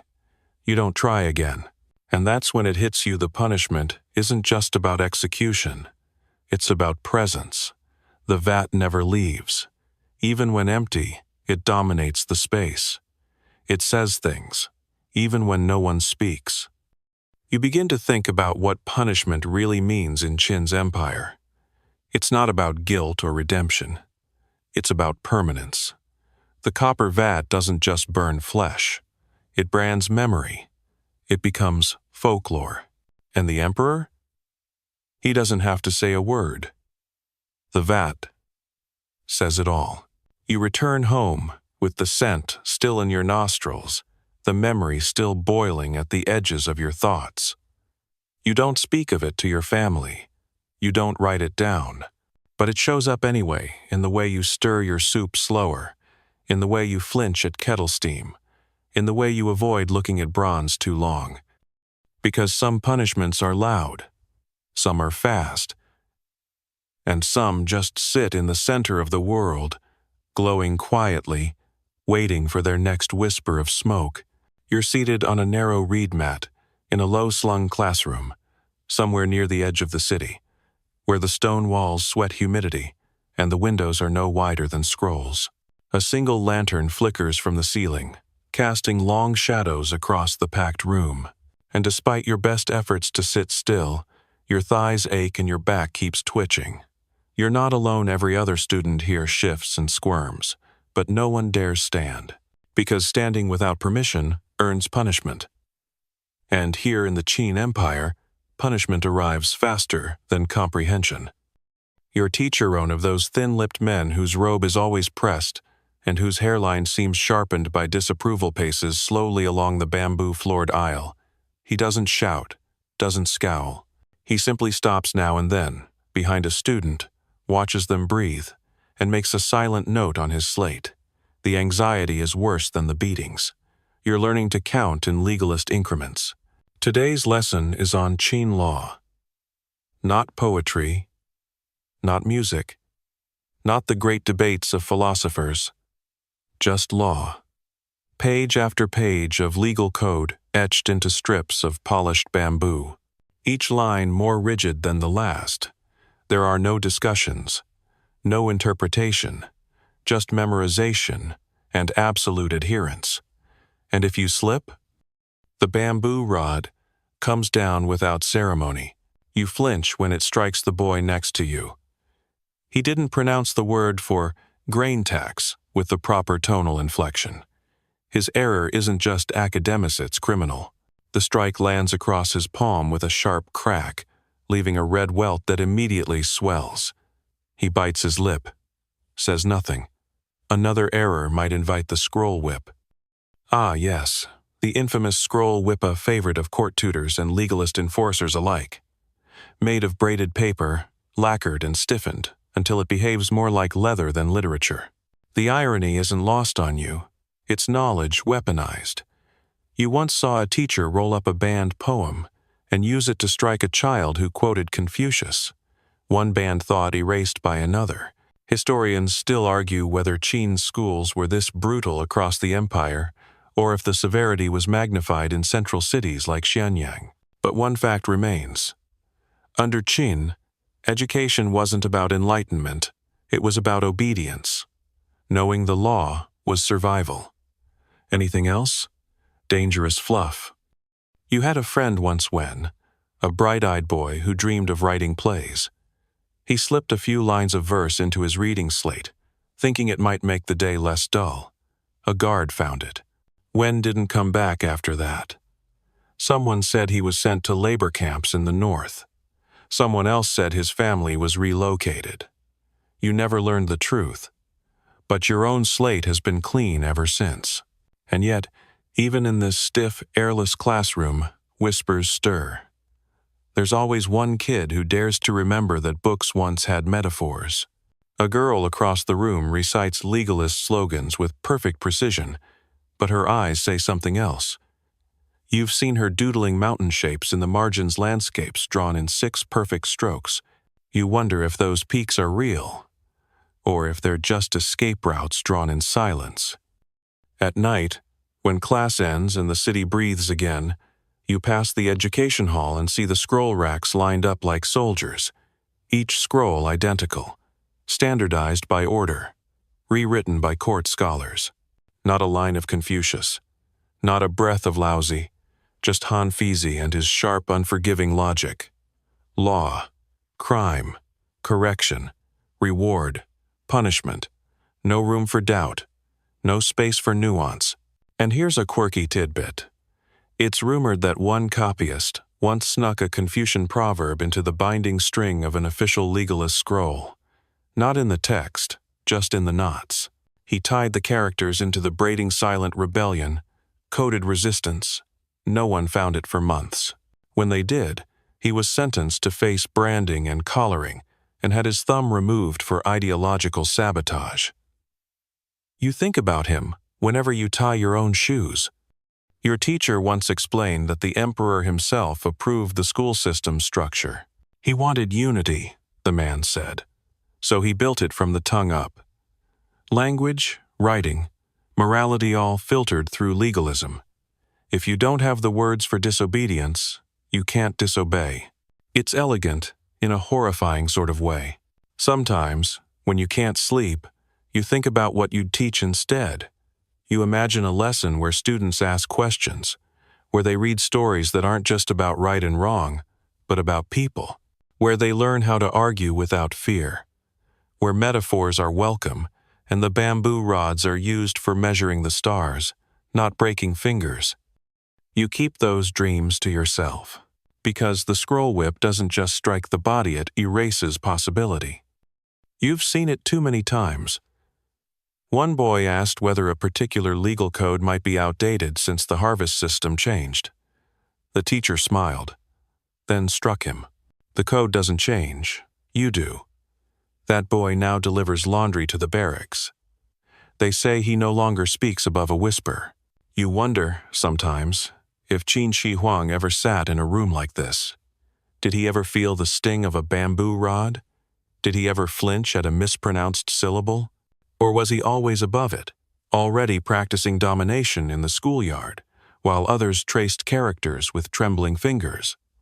One version of his early life suggests he was tutored harshly, that his lessons were so demanding that he began to despise anything resembling weakness. Some say that's where his legalist fervor was born, in a room, much like yours, with scrolls lined up like prison bars. Eventually, your class is dismissed, and you walk home under the long shadows of dusk. The scrolls clack against your hip, your palms still stinging faintly from the correction you earned for writing too slowly. You don't cry. That would be another lesson. You simply walk, shoulders square, eyes forward, mouth closed. At home, your mother doesn't ask how school went. She just presses a warm bowl into your hands and murmurs, "Eat." You do, quietly, carefully, just as you were taught. Later, you stare at the cracked ceiling above your mat and recite legal phrases in your head. The law is a net, it catches all. The crime of the mind is no less than the crime of the hand. Uniformity is harmony. You whisper them like prayers, not because you believe, but because forgetting them could mean another lesson, another welt. And as you drift off to sleep, you wonder if somewhere someone is still hiding a poem in their robe, still sketching mountains, still risking a whisper, because under the chin, even the bamboo can become a blade. But blades dull, and paper remembers. You shuffle past the palace gates, under the weight of early morning mist, and the much heavier knowledge that beyond those carved wooden doors live some of the most powerful and most pitied men in the empire. You've come delivering a basket of rare plums, requested by someone known only as Chamber Secretary Number 6. You don't ask names in this place. You don't speak unless addressed. You simply bow wait, and listen to the thousand small silences that echo inside Qin Shi Huang's palace. The eunuchs glide through the corridors like shadows draped in silk. They're quiet, precise, and everywhere. Always present, yet strangely invisible. They open doors without being asked. They appear beside officials before their footsteps are heard. If you didn't know better, you'd think the palace itself exhaled them into being. But you do know better. You know what they are, and what they're not. Most of them entered this world through punishment. Castration, as you've learned, wasn't always the end of a sentence. Sometimes it was the beginning of a career. The emperor's logic was simple. Men without lineage, lust, or legacy made the perfect servants. Devoted, discreet, dispensable. Yet walking through the velvet-clad inner halls, you notice something odd. These men don't look broken. They move with confidence. They give crisp orders. One of them snaps his fingers and 6 guards shift formation. Another examines a foreign envoy's paperwork and sends him back to wait in the rain. These aren't victims. These are gatekeepers. And that's the paradox. In Qin's world, pain and power often arrive together. A eunuch might have lost everything that once defined him as a man, but he could gain something else: control over court access, imperial schedules, and confidential reports. The gilded cage, they call it. Ornate, secure, opulent, and absolutely inescapable. Historians still argue whether eunuchs truly held policy influence under Qin Shi Huang, or if their real power grew in later dynasties. But evidence suggests that even in this early era, a few rose to immense prominence. Some managed the emperor's calendar. Others curated his library. A handful reportedly handled the personal dispatches from alchemists and sorcerers hunting for immortality. And in a world where one wrong phrase can earn you the copper vat, that level of proximity matters more than bloodlines. There's a eunuch you notice, often tall, delicate-featured, robes always unwrinkled. He walks with a measured grace, every step calculated, as if each floor tile were a chessboard. The guards nod when he passes. Ministers bow. You ask around discreetly and learn he's called Bao. Just Bao. He oversees the emperor's sleeping quarters, but rumor says his true job is managing secrets. Not hiding them, sorting them, prioritizing danger. Feeding the emperor only what must be known. A fringe tale suggests that Bao once intercepted a letter accusing a powerful minister of plotting rebellion. Rather than deliver it, he watched the minister closely, waited, and after weeks of silence, burned the letter. The minister died of natural causes months later. Bao reportedly whispered. He punished himself by living. That kind of influence doesn't come from strength or wealth. It comes from knowing everything and saying nothing. But the palace isn't all gliding steps and feathered fans. There's darkness, too. One morning, you overhear muffled sobs behind a side corridor. You peek. A young eunuch, no older than 14, kneels alone beside a spilled tray. His hands tremble. You recognize the posture. It's fear, not grief. Another eunuch approaches Sauter, colder, eyes like polished obsidian. Without a word, he lifts the tray, wipes the floor, and guides the boy away by the elbow. Calm, practiced, terrifying. That night, you learn the boy was lashed. 20 strikes. Not for the spill. For failing to bow fast enough to an impatient minister. You begin to understand the gilded part of the cage isn't just the gold embroidery or silken slippers. It's the illusion of safety. Even at the top, a eunuch can fall. And when he does, there's no family to protect him, no wife to plead, no son to inherit. Just silence. Some cling to religion. Small household shrines tucked into alcoves. Incense burned behind decorative screens. You even hear of a cult-like sect within the palace eunuchs who believe their suffering brings them closer to divine understanding. They practice breath control, fasting, and silent reflection. They claim the emperor's obsession with immortality is misguided, because true life begins when all desires end. You're not sure whether to admire or fear them. And then there's the matter of burial. Under Qin law, palace servants were sometimes interred with their master. Not metaphorically, literally. It's whispered that the emperor's tomb contains more than terracotta statues, that real flesh and blood men-loyal eunuchs, trusted guards, favorite musicians were entombed alive to ensure the emperor's comfort in the afterlife. The logic? If they served him in life, they should serve him in death. It's a twisted kind of promotion. One tale speaks of a eunuch named Li, who requested burial alongside the emperor voluntarily. He wrote a final scroll, "I have no sons, no name. Let my silence echo through his eternity." Whether that's devotion or despair, no one can agree. But the scroll was real. You saw it once, displayed in a traveling exhibit before it vanished again into vaults. You notice that eunuchs rarely smile. Not from sadness, but from necessity. A smile can be misread, and misreading, in this court, is fatal.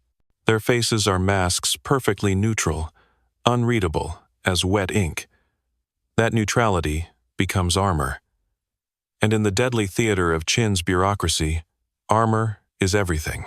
Still, there are rare moments of humanity. Once, you watched Bao, the secretive steward, slip a steamed bun to a young courier who'd been standing too long in the summer sun. No one saw it. No one acknowledged it. But the bun passed hand to hand like a secret, warm and quiet. Even in a gilded cage, some birds remember kindness. Eventually, your delivery duties end, and you return to your district. But the palace stays with you, in the way you walk straighter now, in the way you listen more carefully, in the way you speak less often. You know better than to share what you've seen. The gilded cage doesn't release its stories easily, and those who repeat them too loudly might find themselves inside it, doors closed, eyes watching, tongue removed for safekeeping.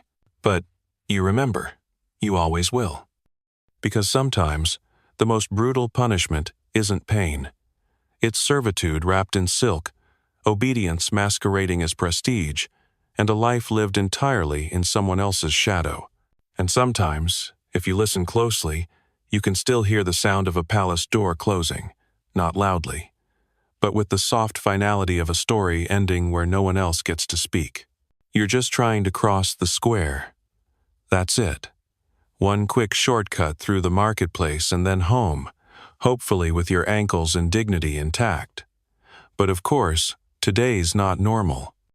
You can tell because the crowd has already begun forming tight clusters of villagers and merchants, drifting toward the main avenue like ants drawn to spilled honey. You sigh, shift your bundle of radish stalks, and follow the noise. It's a parade. Of a sort.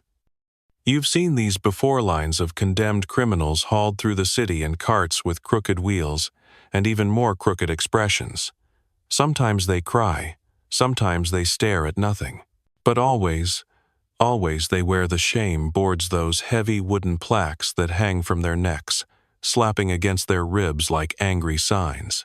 Each board bears their crime, written in thick strokes for all to read. Thief. Liar.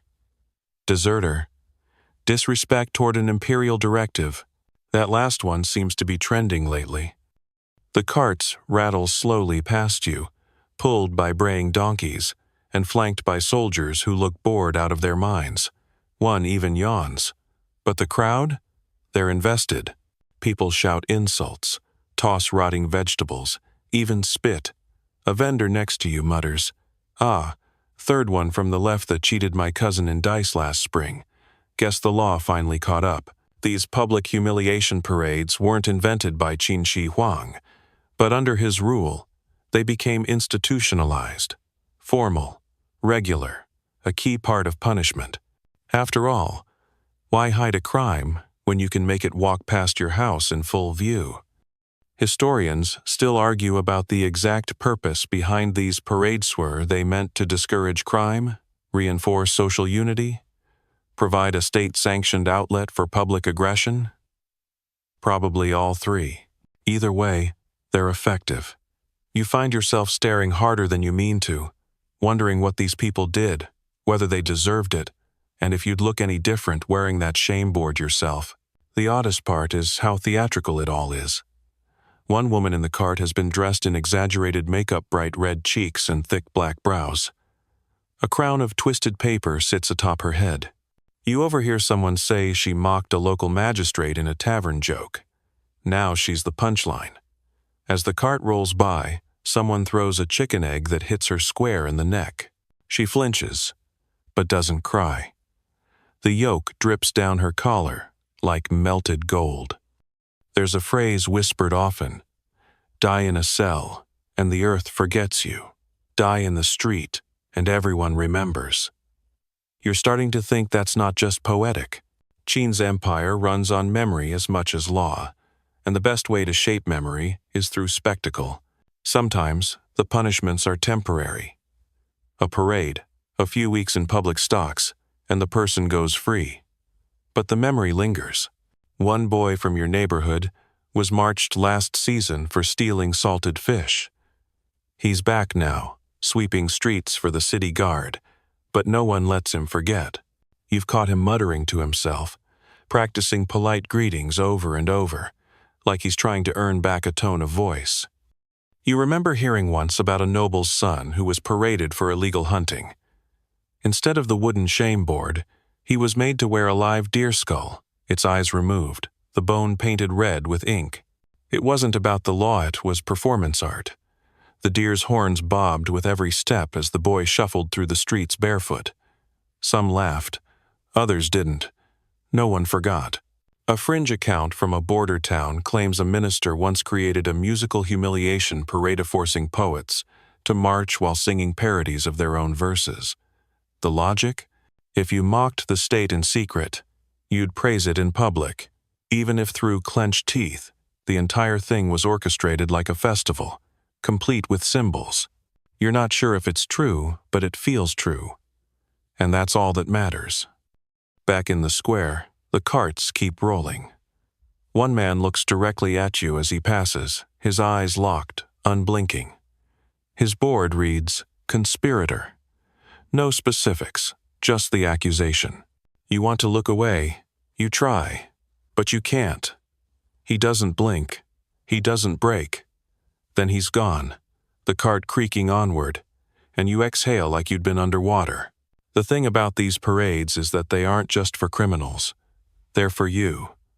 To remind you that someone's always watching, that the price of misstep isn't just pain, it's performance. It's being paraded past your own neighbors, your own friends, your own memories. Later, you see one of the shame boards left leaning against a well post. Someone must have discarded it after a sentence was completed. The ink has faded slightly, but the character is still readable. Brawler. You touch the edge. It's splintered, heavy. You can almost feel the weight it would place on a neck, not just physically, but in how people looked at you. You think of the phrase again. Die in a cell, the earth forgets. Die in the street. But this is worse than dying. This is surviving and carrying the memory on your shoulders. Some say the emperor once watched a parade from a hidden balcony, amused at how quickly the public turned their wrath towards someone else. He allegedly noted, "They forget their hunger when given shame to chew." Whether that's true or just cynical hearsay, it feels effective. And that's what makes this system so clever, in its sick way. You don't have to punish everyone just enough to keep the fear fresh. March 5, criminals down the street, and 50 citizens clean their hands a little more thoroughly. You don't need statues. You have memory boards and marching feet. Before you head home, you glance back once more. The last cart is just leaving the square. A boy inside looks barely older than your youngest cousin. His board simply says, "Laziness." That's it. No theft, no treason. Just a failure to meet a quota of bricks during a temple reconstruction project. He meets your gaze for a split second. Then he coughs, wipes a bruised cheek with the edge of his tunic, and looks away. You wonder what he'll be doing next year, if anything at all. As night falls, and the lanterns sway on crooked poles, you pass one hung with fresh parchment. Public parade tomorrow, District 8. More names will be read, more boards carved, more carts rolled, and somewhere inside the palace, someone's laughing quietly into a silk sleeve, pleased with the rhythm of the empire's most consistent performance. Because under Qin, shame doesn't fade. It marches. You smell the ink before you see the man, thick, acrid, with a hint of soot and something strangely sweet like boiled bark. It clings to the air around him, and when you glance up, you see it isn't fresh. His face is tattooed, the strokes deep and deliberate. Not artistic, not decorative, just 3 blunt characters hammered into the flesh beneath his cheekbone, like stamps on a broken jug. He meets your gaze. Just for a second, then turns away. Facial tattoos were once marks of pride among some tribal groups far to the west. But under Qin Shi Huang, they take on a different meaning entirely. They're no longer symbols of identity. They're tools of the state. Inked accusations carved into living skin. This man's characters read, Taltu, deserter. That's all you need to know. His crime is now his face. You've seen these before, of course. On beggars, on workers hauling stone, on someone who once sold fish near your district but stopped when his tattoo began to fade, and no one believed his redemption story. Under Qin law, tattooing was an official punishment, applied when branding wasn't enough or when the offender had already served time but still needed a reminder. Historians still argue whether tattooing was common across all ranks or restricted to the lower classes, but one thing's certain. Once you're marked for life. You don't just serve a sentence. You wear it. The ink is mixed with powdered minerals, sometimes blackened with ash, sometimes colored with crushed cinnabar if the judge felt creative. It's applied with sharpened needles and a tiny mallet. Tap, tap, tap. Into the skin, into the muscle, down to the bone, if the magistrate's particularly poetic that day. You heard a story once of a man whose character, traitor, was inked so close to his eye that his vision blurred every time he cried. They called him Weeping Scroll. You're not sure if the name was meant as sympathy or mockery. There's something chilling about how quiet these tattoos are. Unlike the bamboo rod or the shame card, they don't draw crowds. There's no theatricality. Just a permanent sentence pressed into your skin like a seal on an imperial decree. No shouting required, just a glance. One woman you know, May, who sells clay figures at the temple Markethas, a faint character on her left wrist. She keeps it covered with silk, but you caught a glimpse once when she reached for your coin. You didn't ask what it said. She didn't explain. But the silence that followed told you everything. The worst part? Some of the characters are vague, broad. Dishonor, insubordination, wickedness. They don't explain. They don't give context. They just label. And once labeled, that's who you are. Even if you change, even if you repent. You pass a former scribe whose left arm reads, forgery. He tells fortunes, no ironically accurate ones. He jokes that he reads scrolls on skin better than any parchment. You laugh politely, but inside you flinch. Then there's the baker with thief across his knuckles. He caught a mouse stealing from his flour and hissed, "We're the same, you and me." You didn't laugh at that one. A fringe tale you once heard claimed that one governor grew obsessed with tattoo punishments and developed a whole symbolic language. Thieves were marked with broken lines. Liars got squiggled tails. Adulterers wore spirals. Eventually, his system grew so elaborate, it began resembling artwork. He was dismissed shortly after too, imaginative for an empire that valued uniformity above all. But maybe that's the strangest thing. The tattoos do have a twisted beauty, not in what they say, but in how they shape the person. You start to notice it in their posture. Some bow their heads, let the ink do the talking. Others walk taller, daring you to judge. You wonder which you'd become if the ink ever found you. In the court records, the punishment is referred to as mo jing ink punishment. It's the lightest of the 5 punishments, but only by technicality, because the pain isn't in the needle. It's in the glances, the laughter, the closed doors, the way the baker's stall never seems to be as busy as it should be, the way children whisper before asking what your face means. You once helped deliver food to a labor camp on the outskirts of the capital. Half the men there had tattoos. Some tried to hide them. Others didn't bother. One man had the word deceiver inked into his neck, but he smiled more than anyone else. Another wore coward across his collarbone, but lifted rocks like they weighed nothing. You started to wonder whether the words meant anything anymore, or whether the punishment had just become habit. And yet, every now and then, you see someone scrubbing their skin with vinegar and salt, with sand and bone shards, desperately trying to erase what the state declared eternal. They fail. The ink doesn't come out. Not completely. Sometimes it fades just enough to become a smudge, a ghost word. But the smudge is worse, because now people have to ask. And when they ask, the story always gets worse. There's a market rumor that someone found a way to remove the tattoos entirely, using acid boiled with wine and yellow scorpion venom. You doubt it, but the story persists. Maybe because hope, like ink, stains more deeply than it should. A scholar once told you that the skin remembers what the mind wants to forget. You asked if he meant memories or punishment. He just smiled and traced a faint line on his ankleone that no longer formed a character, but still carried the weight of meaning. Even today, as you walk past a row of kneeling offenders awaiting sentence, you notice the tattooist preparing his tools. Neat bundles of needles, a bowl of ink, a cloth to clean the blood. It looks like a calligraphy station, almost peaceful. But the names he writes will last longer than any poem. You pause, hand hovering over your coin pouch, wondering if you were inked. What word would they choose? Would it be honest? Would it be fair? Would it match the shape of your heart? And then you shudder, because fairness doesn't factor in here, just function, just fear.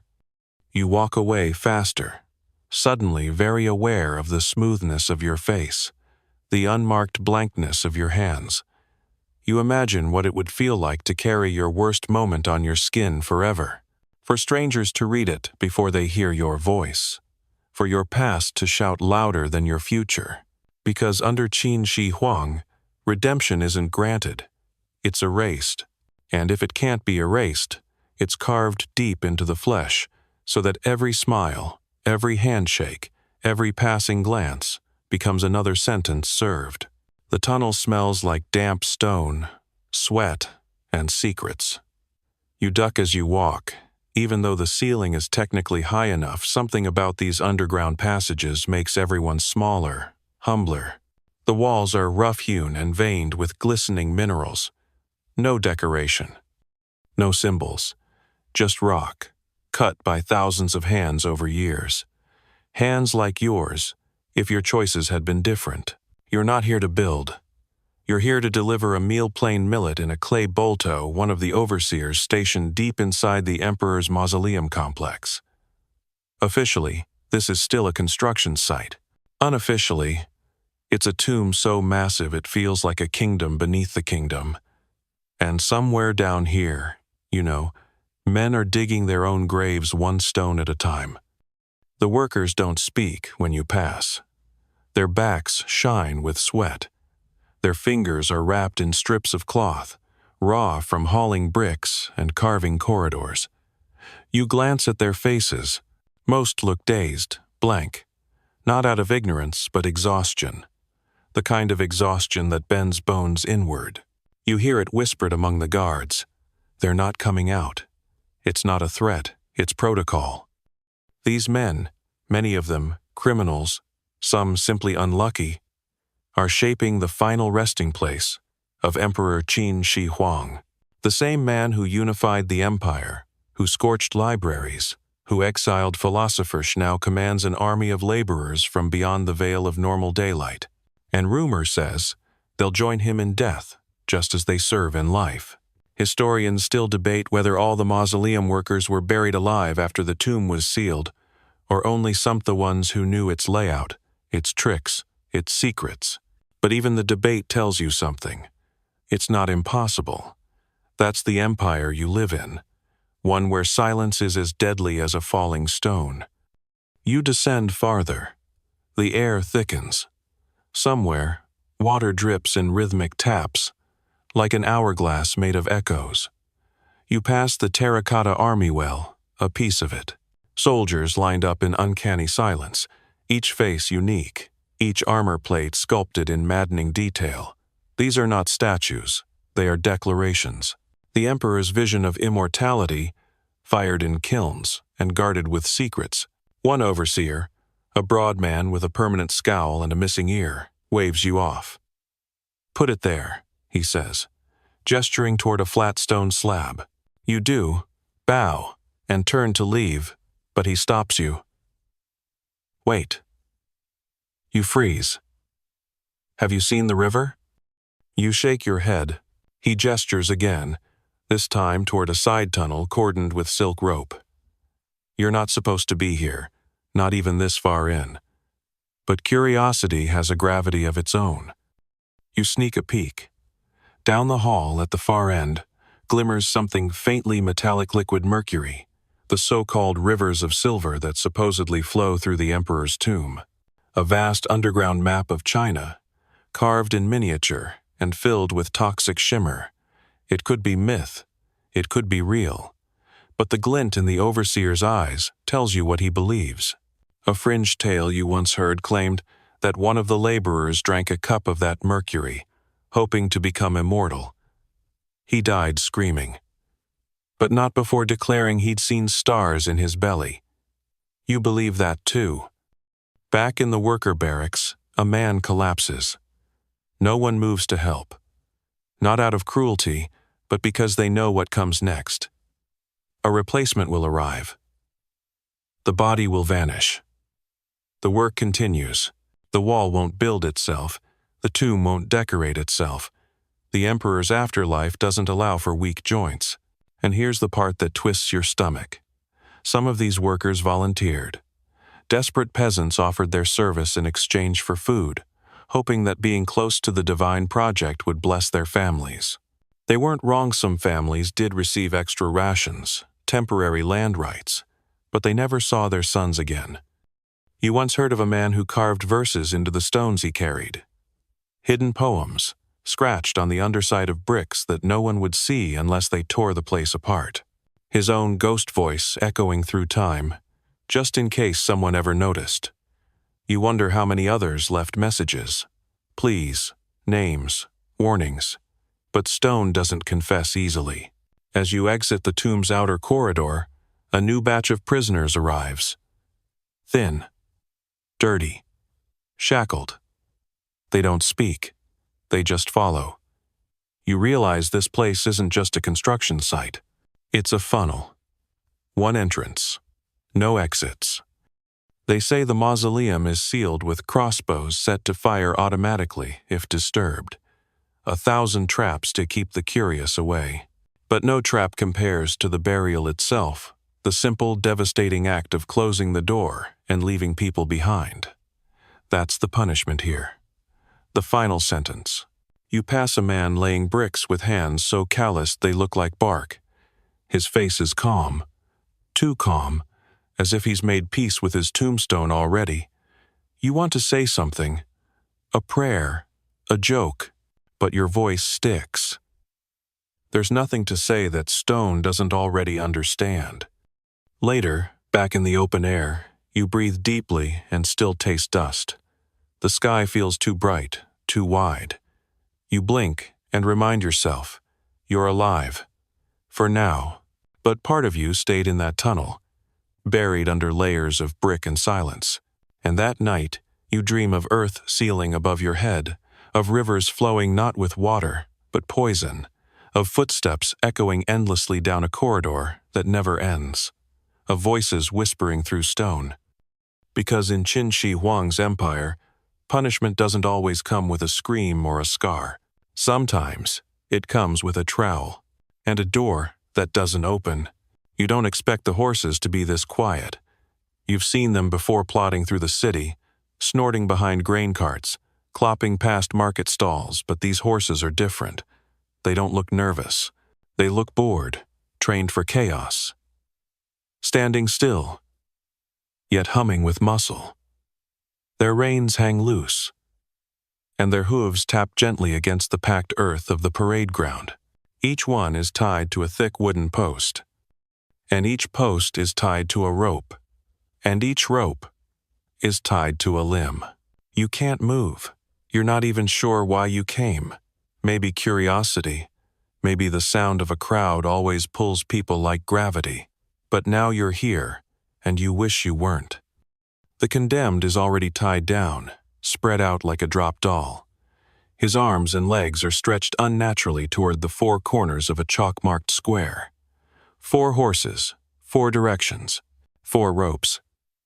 Each pulled taut as the executioners make their final adjustments. He's gagged, but even through the cloth, you hear the breathing. Sharp, rhythmic, ragged. This is chariot execution. Or as it's known more poetically, the punishment of the 5 directions. 4 horses, 1 body, and a 5th direction for the soul.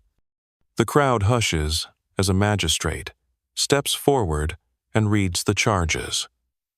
Conspiracy, theft of imperial seals, collaboration with barbarian emissaries. He doesn't shout. He recites it like a grocery list. Historians still argue whether executions like these were common during Qin Shi Huang's reign or exaggerated by later dynasties to paint the legalist system in more dramatic tones. But today, in front of you, it's not exaggeration. It's very real. You can count the knots. You can see the trembling in the condemned man's toes. The signal is given, and the horses move. Not fast at first, just a trot. The ropes slacken slightly, then tighten. The man arches. His whole body bows upward like a drawn bowstring. You hear the first pope a shoulder, maybe, then a second. The horses keep trotting, oblivious, ears flicking. One neighs as if impatient. The crowd gasps in waves. Then the horses are whipped. The ropes jerk in 4 directions. The sound that follows is not one sound. It's a medley of tearing cloth, wet branches snapping, and something deeper kind of echo that bounces off your ribs and leaves you unbalanced. You close your eyes. When you open them again, the horses are still pulling, but the man is in pieces. The executioners step in with practiced efficiency, slicing through what's left of the bindings. The remains are wrapped, not reverently, but carefully like meat too heavy for a single cart. You don't remember walking away, but suddenly you're at the edge of the square, cold sweat beneath your tunic. The story of this punishment lingers long after the crowd disperses. Someone claims the man was once a high official.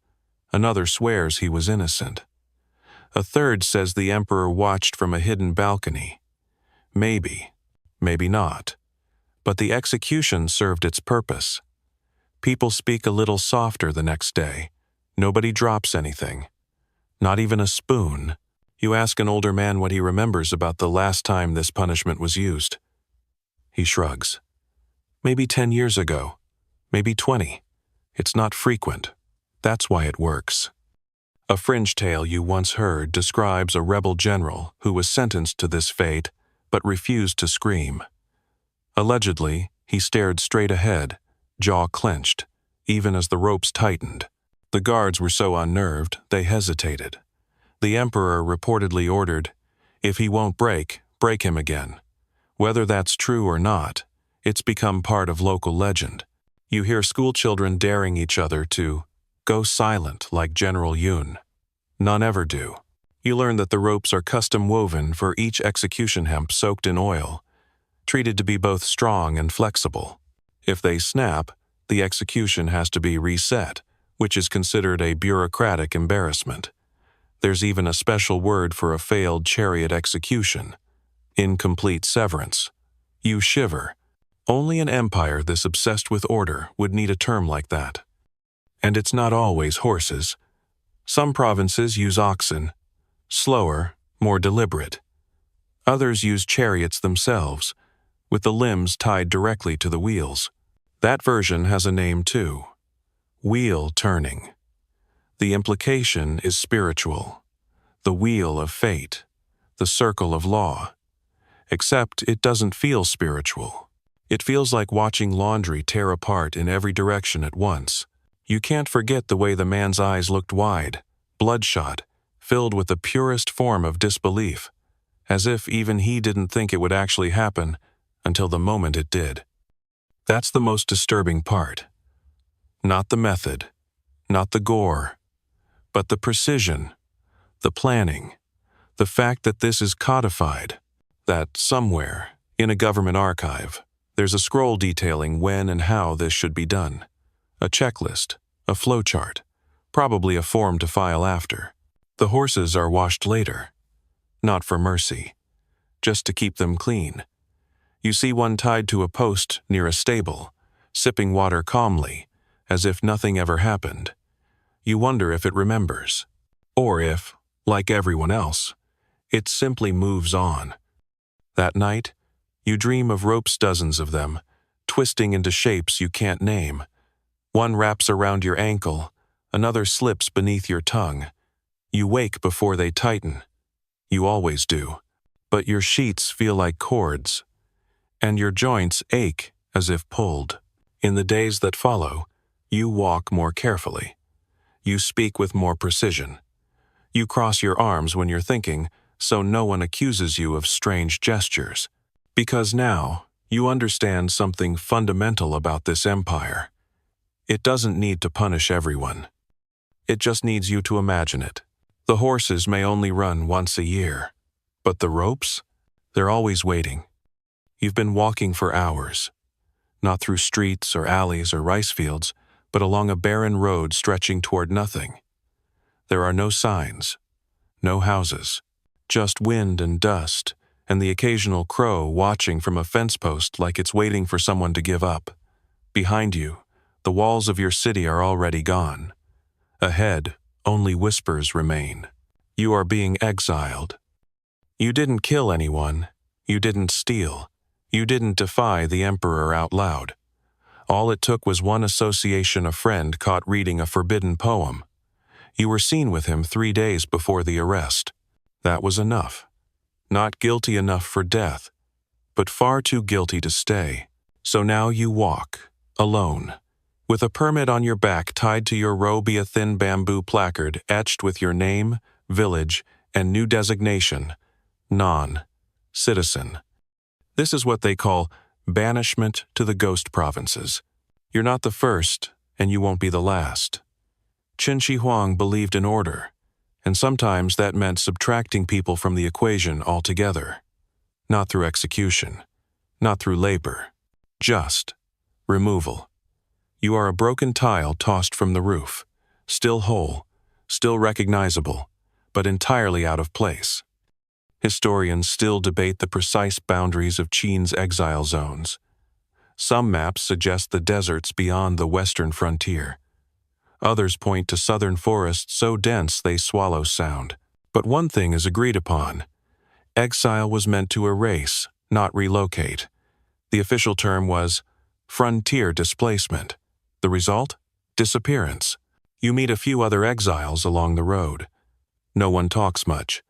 There's an old man missing 2 fingers who once worked as a tax collector, a young woman with eyes like wildfire and a jaw set too tight to sleep, a boy barely 14, teeth stained red from chewing dried pomegranate peel. None of you ask why the others are here. That's the last thing any of you want to share. The land changes as you walk. Trees thin. Water grows scarce. The wind picks up sand and slaps your legs with it. You pass a marker stone a small square post with the character for boundary etched into it. You've crossed something. A line invisible to most, yet absolute in its meaning. The roads fade soon after that. You come to a makeshift outpost, more like a ruin. A few shelters built from scavenged clay bricks. One has a collapsed roof. Another leans like it's drunk. There's a fire pit, a shallow well, and a ragged banner flapping overhead that says, Western Exile Group Number 3. The characters are nearly illegible from sun and neglect. This will be your new home. There's no guard here. No one to watch or control. That's the point. They've thrown you out and expect the wilderness to finish the job. Disease, starvation, madness. They don't care how it happens. Just that it's no longer their problem. But here's the strange thing. Some people survive. An older woman in the outpost offers you millet broth. No words, just a bowl and a nod. She has a tattoo on her arm, faded and crooked. You recognize the character for sedition. She caught someone else's blame once. Now she grows mushrooms in old clay pots. You learn quickly how to adapt. How to scrape moss off rocks for tea. How to filter pond water through your sleeves. How to keep quiet when wild dogs wander too close at night. You sleep with one eye open and your feet near the fire. No one here trusts completely, but they don't betray either. There's nothing left to win. A fringe story you hear late one evening comes from a bearded man missing an ear. He says he met a former general who was exiled for hesitating during a siege. That man, he claims, built a whole village out here, taught exiles how to plant root vegetables and make oil lamps from fish fat. We lived like ghosts, he says, but we ate like nobles. You're not sure if it's true, but it gives you enough hope to dig deeper into the earth the next morning. And the nights, they're long. Stars stretch like cracks in the sky. Coyotes howl, wind whistles through ruined brick. And sometimes, just sometimes, you think you see shapes in the dark, other exiles maybe. Or just shadows, refusing to lie still. You stop thinking of yourself as part of the empire. The rules don't follow you here. Neither do the scrolls, or the soldiers, or the endless rituals of approval. You're a smudge on the edge of a painting, unseen, unwanted, but still moving. And yet, the empire's reach still finds ways to remind you of itself. Once a month, a caravan of soldiers appears at the outpost with dried rations and bamboo scrolls. They take a head count. They check for escapees. They read new exile orders aloud, listing names like funeral priests. Then they vanish again. One guard jokes, "If you're lucky, we'll forget you next time." No one laughs. You wonder how long you'll last. Some try to return. They sneak back across the border at night, walking for days, hoping to blend back into villages or hide among sympathetic families. Most are caught. Those that aren't live like ghosts in their own hometowns, forever glancing over their shoulders. One man in your outpost once carved a path back to the capital, disguised himself as a delivery porter, and lived for 2 years inside the city before being recognized by an old rival. He was dragged to the square and executed, not for his original crime, but for returning. The punishment for returning from exile is death by dismemberment. You start to see exile for what it is, not a mercy, not a punishment, but an erasure. They don't kill you. They make you someone no longer counted. You're not Qin. You're not outlaw. You're just not. One afternoon, you find a scroll buried beneath an old clay tile. It's moldy, but readable. Someone exiled long before you wrote a poem on the back. I walk where no names echo. My shadow belongs to no map. I am a rumor, in wind, a breath withheld by stone. You fold it carefully. Keep it tucked in your tunic. Because even out here beyond law, beyond shame, beyond the empire's polished maps, Need something to remind you that you once had a name, and that maybe, someday, someone might remember it. You don't commit the crime. That's the thing that stings the most. You follow the rules, you keep your head down, you speak in modest tones and bow a little too deeply just to be safe, but it's not enough. Because someone in your household, your cousin, your brother, your mother's second son from her first husband gets caught whispering dissent, and that's all it takes. Collective punishment. You hear the charge early in the morning, before breakfast, when the city is still dew-covered and slow. A pounding at the gate, then a scroll read aloud by a government official with a voice like dust. Treason by association, he says, followed by a long list of names. Your name, your father's, your aunt's, even your little sister, who still sleeps with a carved peachwood doll tucked under her chin. Qin Shi Huang's laws don't just punish the guilty, they punish everyone connected to the guilty. It's called Zhu Lian implication by proximity. If one man defies the state, his entire bloodline carries the weight. Family, household, even close friends. Like water spilled on a scroll, guilt spreads until the entire page curls. Historians still debate how often these policies were enforced in full. Some say the emperor reserved family-wide sentencing for only the gravest offenses: rebellion, treason, assassination plots. Others argue it was far more routine, a quiet terror humming beneath every street and family gathering. Either way, today, it's real. Today, it's you. You're dragged from your home with the others, herded like livestock through the streets under watchful eyes. No one dares intervene. One neighbor mouths something as you pass, maybe, "I'm sorry," maybe, "I warned you." You don't reply. They split your group at the magistrate's station. Men to the left, women and children to the right. Your sister clings to your mother's robes, asking where the doll went. No one answers. The guards are too busy writing names onto slates. You're handed a document stamped in red, marking your new designation: labor for the state. Your cousin, the one who allegedly started all this, is nowhere to be seen. Rumor says he's already dead, or exiled, or both. It doesn't matter. His guilt has become your chain. The punishment varies. Some relatives are sent to frontier camps. Others assigned to hard labor brick hauling, road building, wall maintenance. In rare cases, especially if the crime involved sedition, families are executed outright. You've heard stories of entire households burned with their houses still locked from the outside. One tale even claims the emperor once ordered a rebel's extended family drowned together in a pond lined with mirrors, so they could see their reflection vanish beneath the surface. You pray that story was just theater. Your new assignment is a quarry.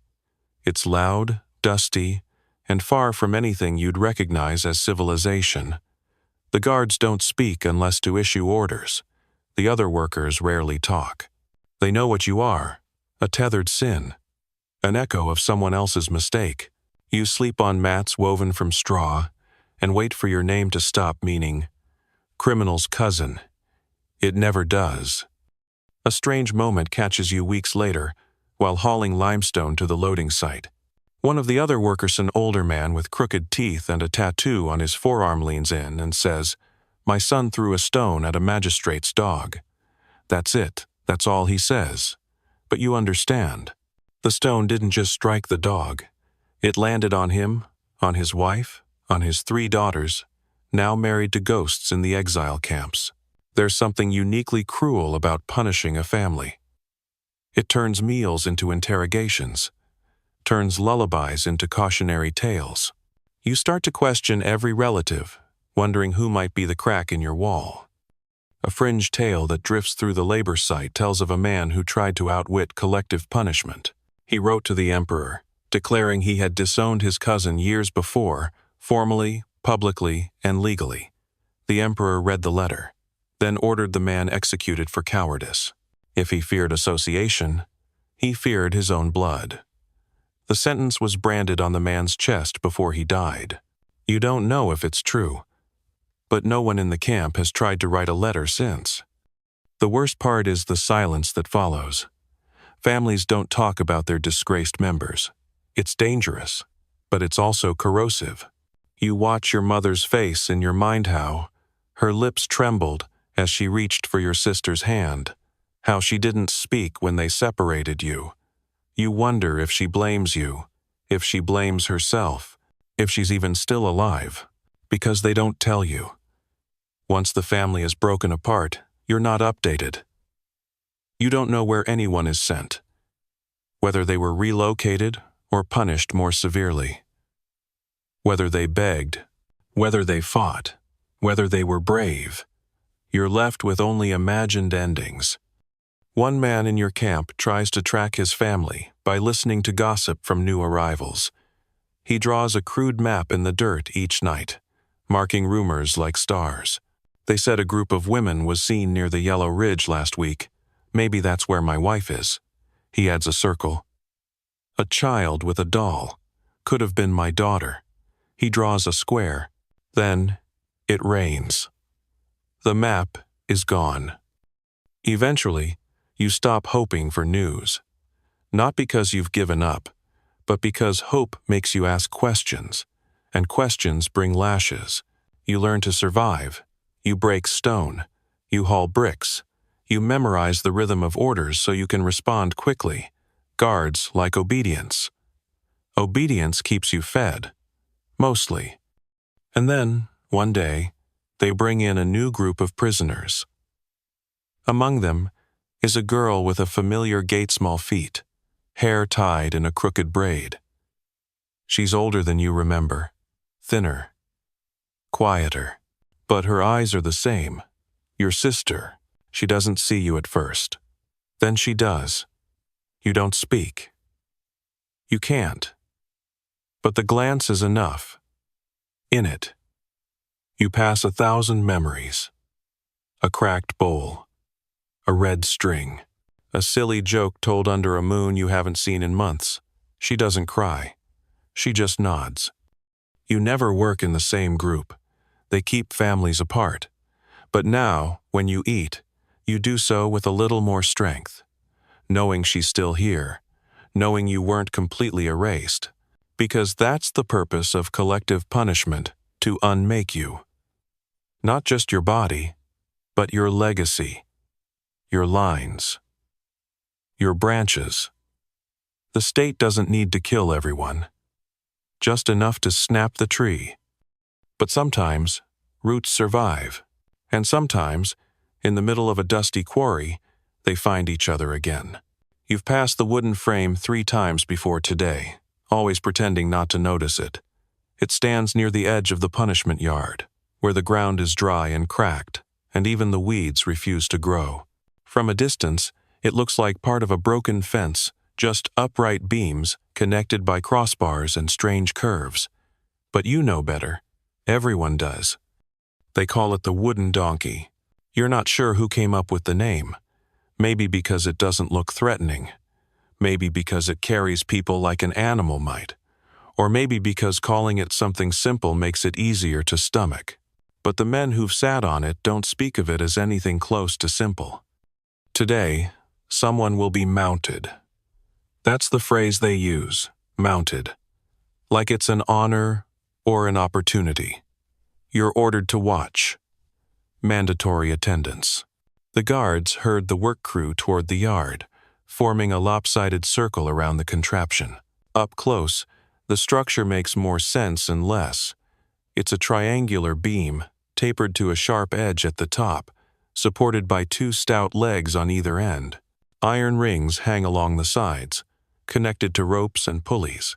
A guard explains to the crowd, voice dry as millet flour.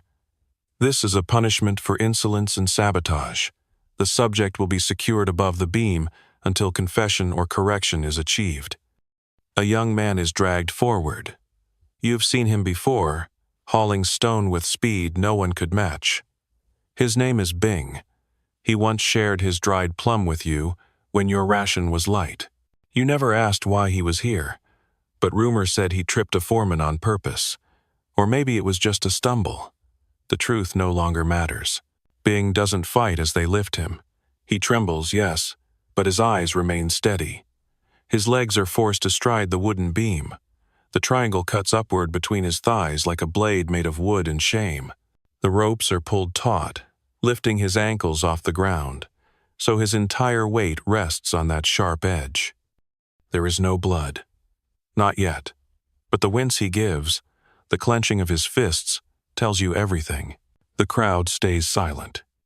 This punishment isn't meant to maim immediately. It's meant to last. The longer he stays perched, the deeper the pain. Hours pass, and the discomfort shifts from sharp to searing. Pressure builds. Skin breaks. Eventually, nerves give out. And if he survives long enough, infection begins its slow crawl. Historians still debate how widely the wooden donkey was used during Qin's reign.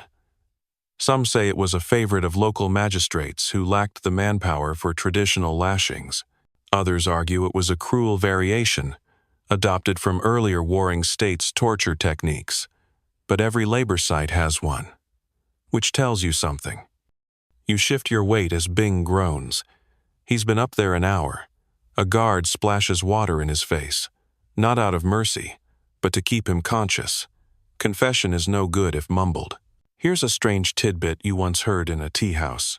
Some say the emperor himself designed an early version of the device after watching two rival courtiers argue at a banquet. He asked, "What causes the greatest suffering without drawing blood?" The next morning, the donkey appeared. The courtiers never argued again. In the camp, there are whispered jokes. Better to ride the donkey than die in a cart. At least it doesn't kick. But no one laughs when someone's actually mounted. The jokes are distance. And distance is survival. After 3 hours, Bing begins to tremble uncontrollably. His lips move. You don't hear the words. A guard leans in, then waves to the others. The ropes are loosened, and Bing collapses into a heap. He doesn't scream. His body is too tired for that. But his legs don't move right, bent, shaking, crumpled, like old reeds. They drag him away. You're dismissed, just like that. You try to walk away quickly, but your steps feel uneven, like you've borrowed someone else's legs. Every time you blink, you see the way his hands curled around the ropes. Not in resistance, in prayer. Later, back in the sleeping barracks, no one speaks of it. But you notice how everyone sits a little more carefully. No one lounges. No one jokes. Even the loudest among you keeps his voice lower than usual. You wonder how long Bing will last. Whether he'll walk again. Whether he'll be reassigned to something quieter. Or whether he'll vanish in the middle of the night, like so many others whose punishment didn't officially end. You also wonder if this was ever really about a trip or a misstep. Maybe Bing reminded someone of a past insult. Maybe he worked too fast and made someone else look slow. Or maybe the guard in charge simply needed to prove he still had the authority to ruin a man's spine. Because here, punishment doesn't need logic. It just needs repetition. You once overheard a young official bragging that he kept a ledger of every punishment his site issued. A perfect archive, he said, but when asked if he ever read it back, he went quiet. Too much noise, he mumbled. All the same words. In your dreams that night, you're on the donkey. Not Bing. You. You try to move, but your legs won't cooperate. You try to scream, but someone's tightened your jaw. You're not being punished for anything specific, just for existing with a name someone didn't like. You wake sweating, clutching your thighs as if they've split. And the worst part? You feel grateful, because it was just a dream, and not a rope calling your name in the morning. The wooden donkey remains outside, unmoving, waiting, because in an empire built on punishment, even the furniture has a function. You smell it before you see that metal, and something like burnt hair. The scent hangs in the air like fog, low and stubborn, clinging to your robe, your teeth, your thoughts. You've worked around forges before, sure, but this is different. This heat isn't meant for tools or weapons. This heat is meant for people. They call it the copper pillar. It doesn't look like much at first. Just a tall metal post, wider at the base, polished, smooth, and shaped like an elongated bell with a flat top. But the structure around it tells you more. The brazier beneath. The trench dug nearby to feed the bellows with charcoal. The drainage groove that leads away from the post in a lazy, dark line. You're not sure what's drained there before, but you can guess. A new prisoner is brought forward. His name is Tian, though that's probably not important anymore. His robe is already half burned away from earlier lashes, and his hands are tied behind his back with leather straps dark from use.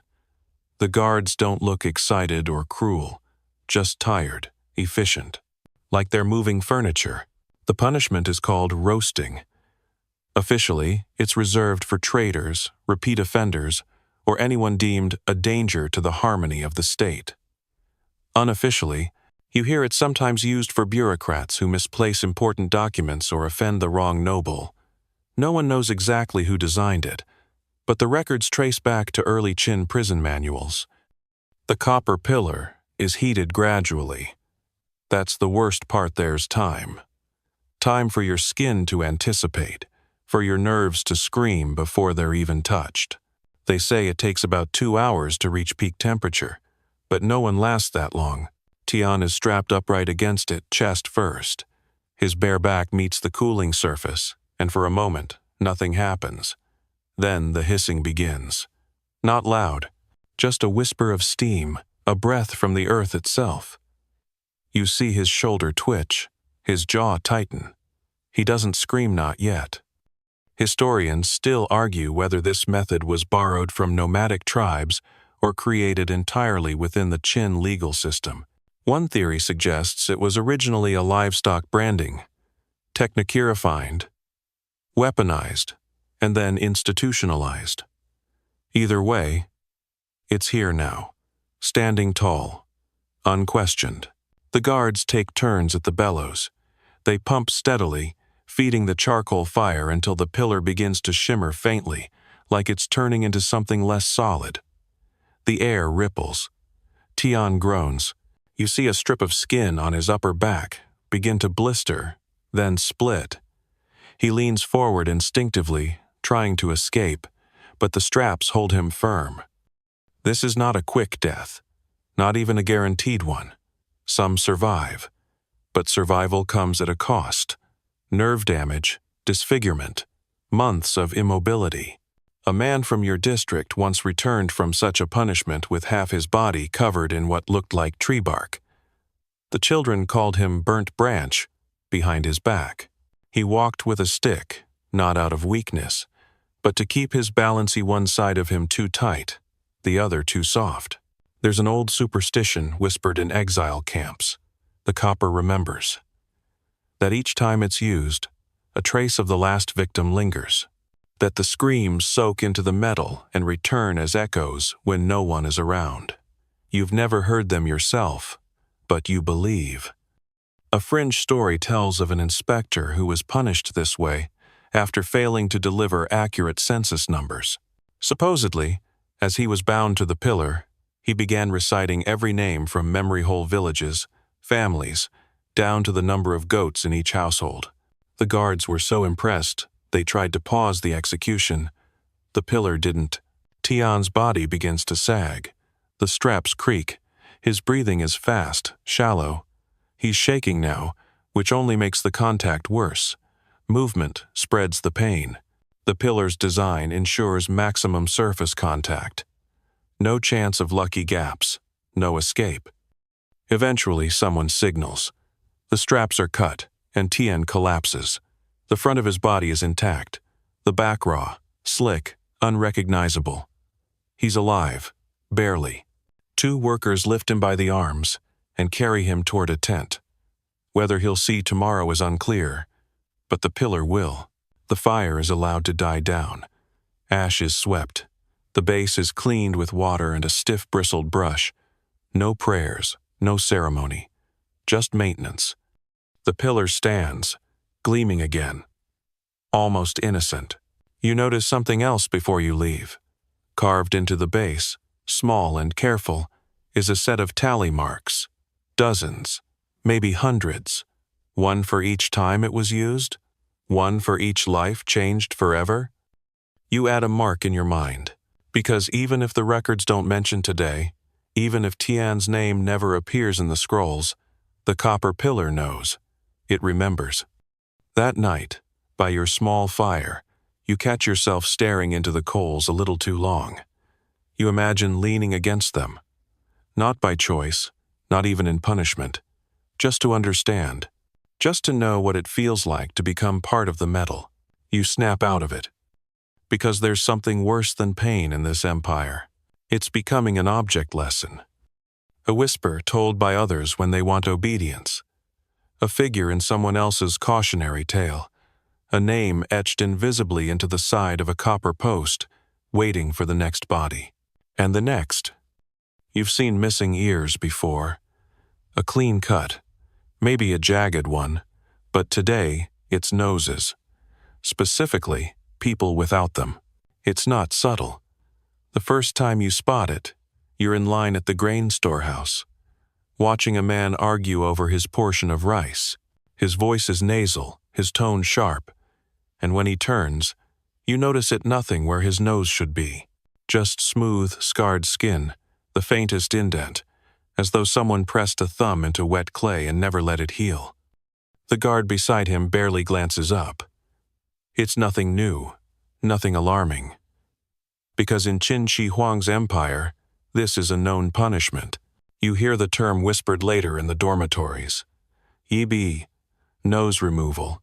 A sentence so permanent, so intimate, it rewrites the entire face. Your stomach hurns, but you can't look away. Facial mutilation isn't rare in your world. It's a language. Ears, noses, cheeks each, piece of flesh carries meaning when it's taken. You soon learn that noses are sliced for theft, deceit, or sometimes as a second strike after a lesser crime. Unlike tattoos or branding, this punishment doesn't just label you, it removes a part of your identity entirely. You don't just look different. You become different. A living caution sign. Historians still argue about how systematized this punishment truly was under Qin. Some records suggest it was applied only after trial and confession. Others hint it was used on prisoners who refused to name their co-conspirators. Still others believe it was used selectively, a method of suppressing particular ethnic minorities or rebellious villages. But the truth is, no one forgets someone with half a face. A man named Lei sits beside you at a stone pile 2 days later. He doesn't speak right away, just works, chipping and stacking. But eventually, he mutters, "Stole a chicken from a guard. Not even a full one, just a leg." You glance at his profile. His nose is gone, the skin puckered like dried leather. "Could have just taken my hands," he says. "Would have been kinder." There's a certain dark logic to nose cutting. The nose is unavoidable. It can't be hidden with sleeves, can't be tucked into boots. You might obscure a scar, but not the absence of your nose. The punishment travels with you, a companion more reliable than memory. And then there are ears. You notice it next during a minor inspection. A laborer's ear stump peeks out from under his cap. The guard tugs the cap away, nods, and moves on. It's just another record in the mental ledger. One ear gone? Probably sedition. Both? Something worse. You learn later that the right ear is often cut for false testimony, the left for breaking military codes. Both if you insult a nobleman publicly. The loss of hearing is not the point. The look is. One fringe tale you hear in the mess hall tells of a performer and actor from the southern provinces who made fun of a magistrate during a private banquet. The magistrate laughed. The next day, the actor woke up missing his ears. "Now your head matches your tongue," the magistrate reportedly said. These punishments are sometimes conducted publicly, sometimes not. When they are, it involves a small platform, a sharp bronze knife, and a clerk with a scroll who reads the crime aloud with the same tone you'd use to read a weather forecast. No emotion, no drama, just data. There's a rhythm to it. The condemned is led up, the scroll is read, a guard steps forward. No crowd cheering, just a few gasps, then a pause, then read. One scholar you once met etude, but still articulate, told you he believed the true horror of facial mutilation wasn't the pain. It was the permanence. We can forgive what we don't see, he said. But when the face is changed, the story is too. You nodded. You didn't forget. Later, you meet a woman named G with both her ears intact but a long, deep slash across her nose, healed poorly, uneven. Spoke too soon in court, she says flatly. Wasn't even my trial, just an opinion. She laughs, not bitterly, not with rage, just tired. Turns out judges don't like advice. She tells you something else. People with nose or ear mutilations sometimes form quiet communities. They don't live together or hold meetings, but they nod to each other when they pass. A kind of recognition. A tribe of the punished. A fellowship of missing pieces. You begin to notice them everywhere. At work sites, in kitchens, among delivery runners, men without ears, women with warped cheekbones, teenagers whose faces hold more silence than voice, each one carrying their sentence in plain view. A copper mirror hangs in the overseer's quarters. You glance at your reflection once while sweeping and wonder what it would look like your face altered. Nose gone, ears cropped. Would you still be you? Or would the punishment work so well it rewrote who you were to yourself? There's something about the idea that your body can be edited like a scroll that haunts you. If your face is your story, then these punishments are a red pen slashing through sentences. A fringe belief among mountain monks says that facial scars from punishment make a soul harder to reincarnate because the celestial registry won't recognize the altered face. You don't believe it. Not exactly. But the fear lingers. You wonder, too, if these punishments are more than deterrents. Maybe they're a way to recycle pain, to make sure the violence lasts longer than the moment. That every market, every meal, every mirror becomes a reminder. One man in your barrack stall, silent, face half hidden in shadow, finally speaks after a week. They took my ear for listening to something I wasn't supposed to. Took my nose for repeating it. He grins without joy. What's left? Maybe they'll take my eyes next for seeing too much. You laugh, even though it's not funny. Because in the empire of Qin, silence isn't safety, and vision isn't protection. You fall asleep that night wondering what part of your face they'd take if it came to that. What word would be left behind, etched not in ink but in absence? And if people would still recognize you afterward. Or worse, if they would recognize you only then. It's strange how a wall, just a pile of stone, really can feel alive. You trail your fingers along its surface as you walk, feeling the chill of early morning seeping out from the seams. The stones are roughly cut, but fitted tight, sealed with a mortar that smells faintly of ash and crushed shells. From a distance, it's just another stretch of the Great Wall. But up close, you know it's more than that. This wall has teeth. You've heard the stories. Everyone has. Stories about the ones who vanished while building it. The ones who never returned home. The ones who didn't even get a name carved into a tablet because their bodies became part of the architecture, buried in the wall. You never believed it at first. Too dramatic, too theatrical. A tale to scare laborers into submission or spice up campfire conversations. But now, after weeks of working the same section, clearing rubble, hauling baskets of stone, helping masons fill gaps, you've started noticing things. A bone shard here, a tooth embedded in a stone that doesn't quite match the others. A buckle buried too deep to have been dropped accidentally. At first, you dismiss them. Maybe the wind carried bones here, maybe an animal. But then you find a finger, just a single knuckle, curled in a way that makes you want to drop it instantly. You do. You don't ask anyone. You don't say a word. You just work faster. The idea that workers were buried in the wall isn't just a story. It's a possibility. One whispered by the creak of each wheelbarrow, the silent glances exchanged between tired men, and the stone slabs that no one questions when they arrive slightly larger than needed. Historians still argue whether this was a formal policy under Qin Shi Huang. Some believe it was a metaphor twisted into myth. Others argue the sheer scale and urgency of the project meant corners were cutened that meant lives. Bodies too broken to move, too inconvenient to bury separately, were instead entombed where they fell. And once you start looking, the wall stops being a wall. It becomes a graveyard. A few workers joke about it dark humor, the kind that's less about laughter and more about managing fear. At least you won't have to walk home, someone says.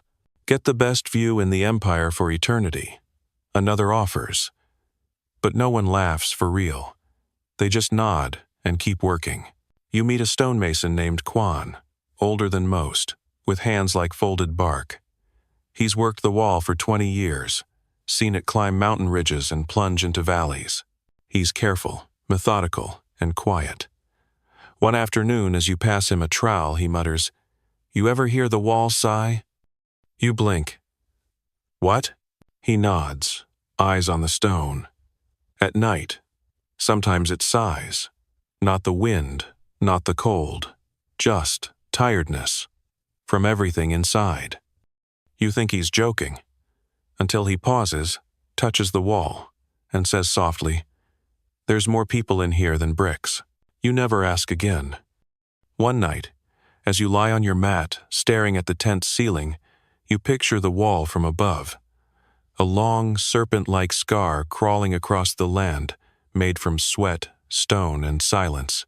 You imagine the bones hidden inside, skulls pressed into corners, arms stretched beneath foundations, voices that can't escape because mortar doesn't echo. A fringe story says one worker escaped burial by pretending to be dead. He lay perfectly still as the wall was built around him, waiting until nightfall to dig his way out and flee. He lived the rest of his life in a cave, terrified of stone. Died whispering to the ceiling. You believe him. Another tale tells of a woman who came to the wall looking for her husband. She found a section freshly sealed, still damp. She beat the bricks until her hands bled, screaming his name. The soldiers ignored her. She stayed there 3 days before vanishing into the trees. Some say she still returns, touching the wall with fingers like reeds and murmuring lullabies. That part you don't believe, but you wish it were true, because someone should remember the ones inside. You start marking your own stone loads, tiny scratches on the undersides, nothing visible, just a faint series of notches. A record, a secret diary of bricks. You don't know why. Maybe to prove you were here. Maybe so someone, someday, will look at the wall and think of the hands that shaped it, instead of just the emperor who demanded it. You learn something else too. The wall doesn't need to kill you to bury you. Some men die slowly. Their minds go first. You watch one worker spend a full hour trying to stack a stone he already placed. Another stands motionless in the middle of the trench, eyes wide, lips moving without sound. He collapses that evening and is never seen again. They say he wandered off. You think the wall called him?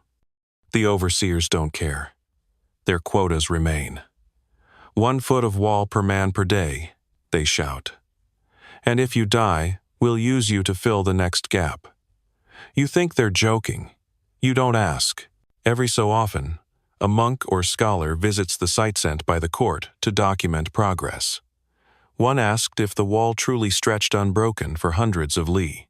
The foreman grinned and said, "Longer than memory, straighter than truth." He was promoted the next week. You sleep with your back to the wall now, not because you don't respect it, but because you don't trust it. And when the wall sighs in the wind-long, low, bone-deep, you whisper a name, not yours, someone else's, anyone's. Just to remind the stones that someone is still listening, you wake to the sound of boots. Not the usual scuffling of workers or the slap of sandals on stone. These are heavier. Marching boots. Boots that mean order. Boots that mean someone's about to be told they no longer get to choose how they suffer. The guards enter the barracks in formation. They're not shouting. That's worse. When they're quiet, it means the scrolls have already been signed. You and the others rise slowly, warily, each heart thudding like a drum made of ribs. The lead official unrolls a bamboo scroll and begins to read names. Your name is fourth. They call it conscription as punishment. You call it being given a spear and no option to say no. It's not new. Military service has always been part of life under Qin Shi Huang. But now, as the empire expands and tensions brew on its edges north with the Xiongnu, south with restless tribes, the emperor needs soldiers, lots of them. And who better than the ones already punished, broken, and angry? You're marched out with a group of 20. Some are your age, some younger. One old man shakes so badly he needs 2 men to keep him upright. No one speaks. A cart waits with uniforms and weapons uniforms made of itchy hemp, dyed dark with ink, already stiff with someone else's sweat. Your spear is chipped, the tip rusted. You hold it like it might bite. You are now a soldier. Historians still argue whether this type of conscription was used as a path to redemption or simply a disposable labor pool. Some say a soldier who performed well could earn a reduction in sentence or even reinstatement as a full citizen. Others point to records of men sent to the front lines with no training, no orders, and no return. One theory holds that the border garrisons used criminals more often than regular troops. Less cost, more desperation. As the guards shove you into formation, the man beside you, tall, hollow-eyed, leans in and whispers, "They don't expect us to survive." You nod. You already knew. Training is minimal. Mostly yelling. Mostly marching. You're taught how to hold your spear so it doesn't drag in the dirt, how to run without tripping on the hem of your tunic. They show you where to stab throat, belly, thigh hand, then send you to the firing lines to practice on hay targets shaped like men. Someone jokes that the straw targets look more real than the rebels you'll probably face. At least the straw ones don't scream. No one laughs. You're sent to the southern frontier. Hot, wet, thick with insects and vines that snake up your legs if you stand still too long. The rebels here don't wear uniforms. They melt into the forest like ghosts. You march in lines, breathing through your teeth, sweat, turning your clothes into mud-colored skin. The officers don't give names, just orders. Your first skirmish lasts less than 20 minutes. You lose 3 men. One disappears without a sound. One is found curled beneath a bush, throat neatly opened. One dies with a spear still clutched in both hands, his face frozen in a look of surprises, if he expected something more cinematic. The enemy isn't faceless. That's the worst part. You see their eyes as they rush you. One looks exactly like your brother. Another calls out in a dialect that sounds almost familiar. You stab anyway, because you have no other option. A fringe tale circulates among your ranks about a group of punished conscripts who deserted, forming their own rebel clan deep in the jungle. They painted their faces with clay, carved their crime tattoos into masks, and swore never to kneel again. Some say they still fight from the trees, ambushing imperial supply lines. Others say they were hunted down and fed to wild dogs. You never see them, but sometimes you wish they'd find you. After 2 months, you stop thinking of yourself as anything other than a uniform. You no longer react to screams. You no longer blink at blood.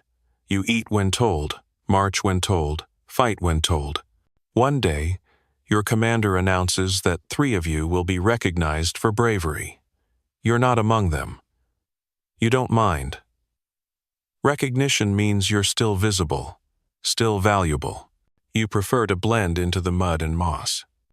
One of your fellow conscripts owes you a quiet man with hands like chisels tells you he was once a stonecutter. Said one wrong thing about a tax collector and found himself branded and reassigned. He still dreams about carving lions. The trick is in the eyes, he says.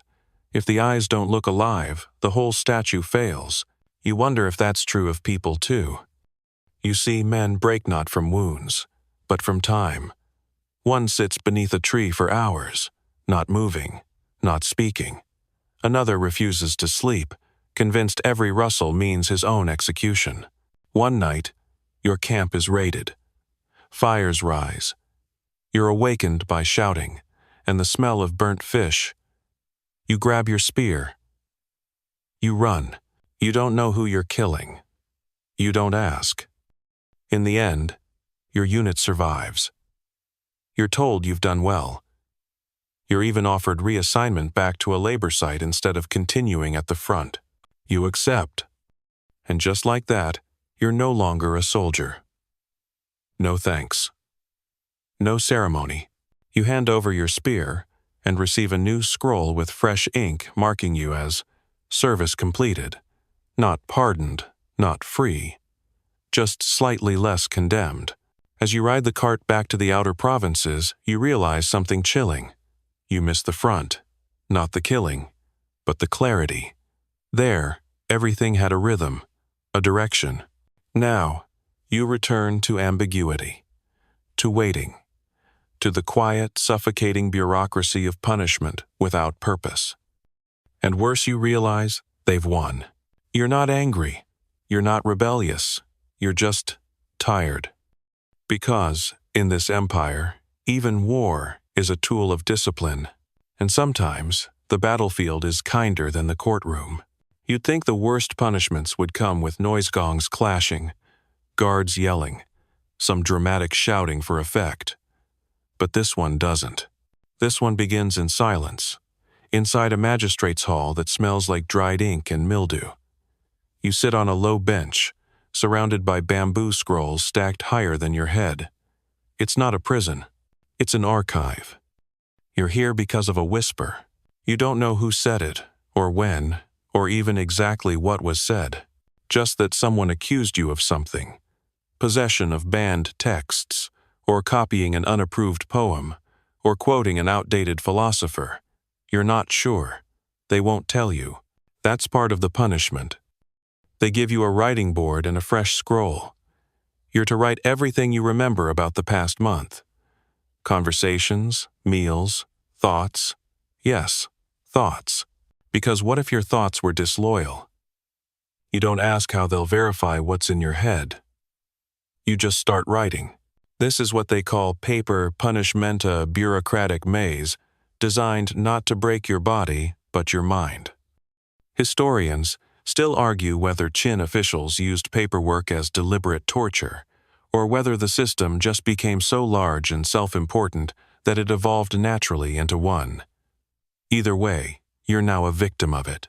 You spend the next 6 days confined to a document room, copying confession templates over and over, writing names of people you may have seen once or twice, and begging forgiveness in letters that no one reads.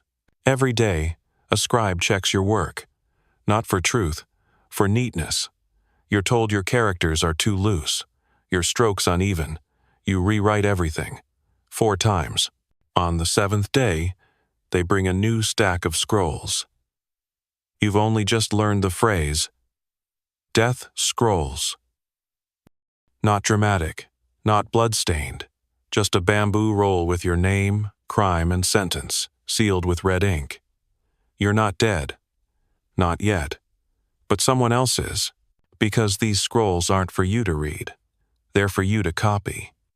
You're part of the death machine now, one of hundreds tasked with writing the final notice for those already sentenced. You transcribe their fates in quiet, airless rooms. Executed by slashing for theft. Buried alive for sedition. Tongue removed for defaming the emperor. Every name becomes a line of text. Every line becomes one more tick on the empire's tally board. You start to wonder who reads these. Does Qin Shi Huang himself sit at a lacquered table, sipping vinegar tea, glancing over your clean brushstrokes and nodding in approval? Or are the scrolls just stacked in some endless warehouse, unread, unmourned? One fringe tale from an old scribe says that a scroll once made it back to the condemned man. It described his own death order, written in another's hand. He read it, laughed, and signed his name at the bottom. "Nicely done," he said, before walking himself to the block. You're not sure if it's meant to be funny or terrifying. Probably both. The worst scroll you ever see isn't even finished. It's partway through a confession and account of a minor official who had criticized the emperor's road system during a dinner party. He wrote that he only meant it as a joke, that he respected the emperor, that he dreamed of one day being worthy to serve closer to the capital. The scroll ends mid-sentence. Someone had splashed ink across the bottom. You stare at it for a long time. Then you pick up your brush and keep working. Because this punishment doesn't shout. It doesn't lash or slice. It waits. It crowds you with bureaucracy until you forget what silence used to sound like. Your dreams become filled with scrolls. You see bamboo strips curling like snakes, wrapping around your chest. You wake with the taste of ink on your tongue. One night, the scribe overseeing your room falls asleep. You take a blank scroll and begin to write something that's not assigned. Just a small note. 4 characters. I was once a person. You hide it under the mat. The next day, it's gone. No one says anything. No one punishes you. But your name appears on a different board that afternoon assigned to a special copy unit. You find out what that means soon enough. This new group copies not death sentences, but erasure orders documents, declaring a person legally unexistent, no longer criminal, no longer citizen, just removed.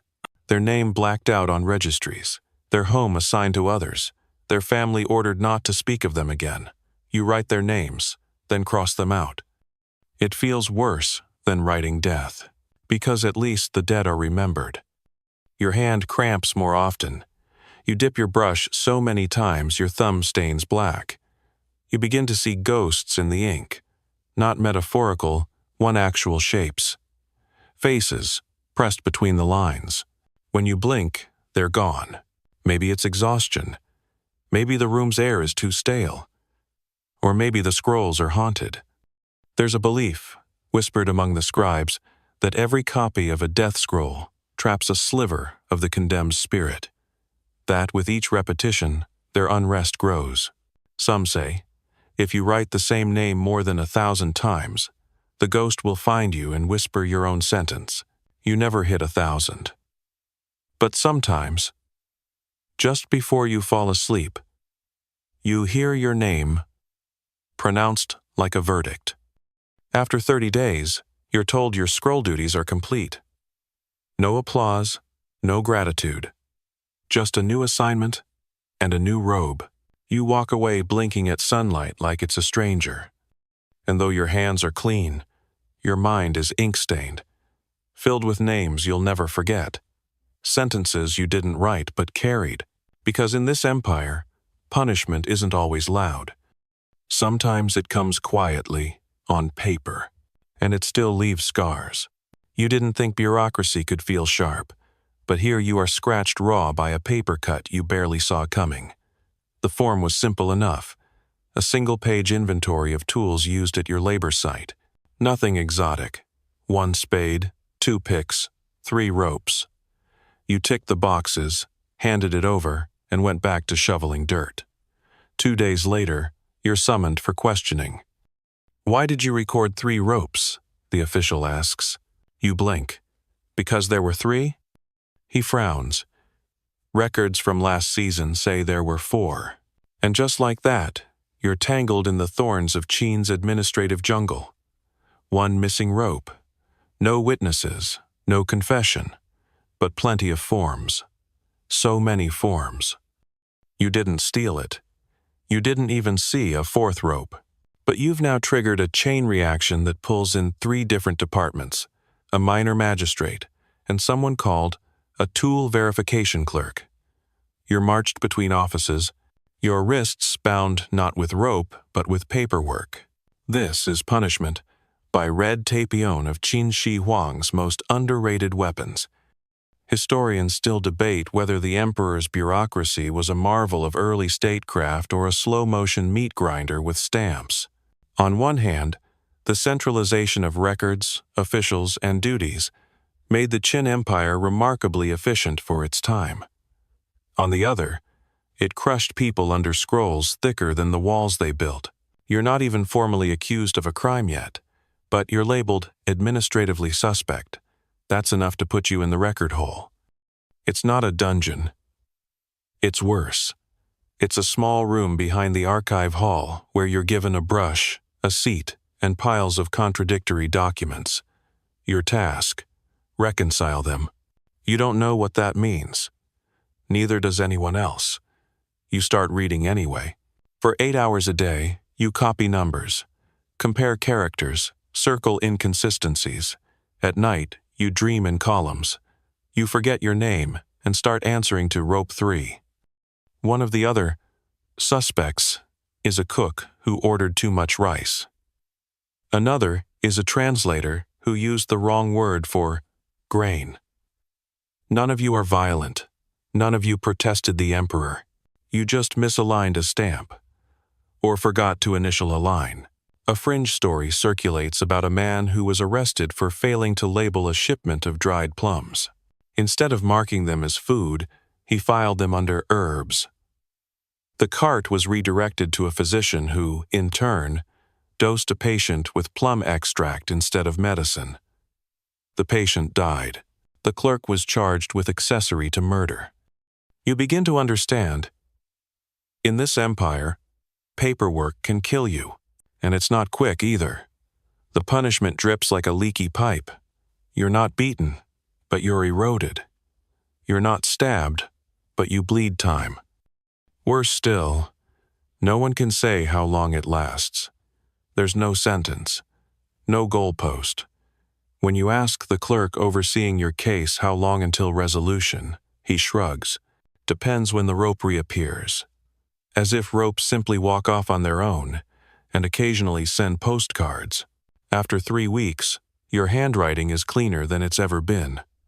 Your eyes, however, blur every 5th line. You miss meals. You miss sleep. Your fingers develop small calluses from the bamboo strips. And yet, no one checks your mental state. Because you're not being tortured, you're being processed. One day, a higher official visits the hall. You stand when he enters. He barely glances at you. Then he spots a scroll on your desk and frowns. Why is the corner smudged? You look down. It's a fingerprint yours, probably, from when you flipped it while eating. The official sighs. This will need to be recopied, from the beginning. Accuracy reflects loyalty. You want to scream. You don't. You dip your brush and start again. You hear of a man named Shen who cracked. After months in the record hole, he began inventing names, fake workers, fake tools, even a fake village. He submitted scroll after scroll, detailing the lives of imaginary citizens, their tasks, their absences, their deaths. No one noticed for weeks. When they did, they weren't angry about the fraud. They were angry that he used unapproved formatting. They beat him for mislabeling the date. You realize then that the process isn't meant to lead anywhere. It's a loop. A punishment designed not to crush your body, but to drown your identity in neat calligraphy. And the worst part? It's elegant. Brilliant even. Because physical torture leaves marks. Bureaucratic torture leaves nothing, just clean hands, organized scrolls, and a person who no longer trusts their own memory. Eventually, someone finds the missing rope. It was reassigned to a border station. You're cleared. They don't apologize. They don't thank you. They just hand you a new task slip and wave you off like a fly. You return to labor with a new understanding of pain. Not sharp, not sudden, but slow, grinding, and deeply effective. You start filing your own mental reports now, a habit you can't shake.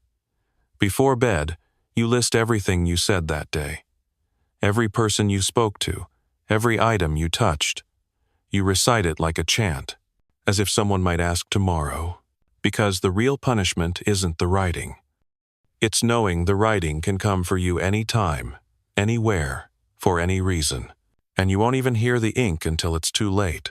You never thought music could feel like punishment until you're assigned to the gong squad.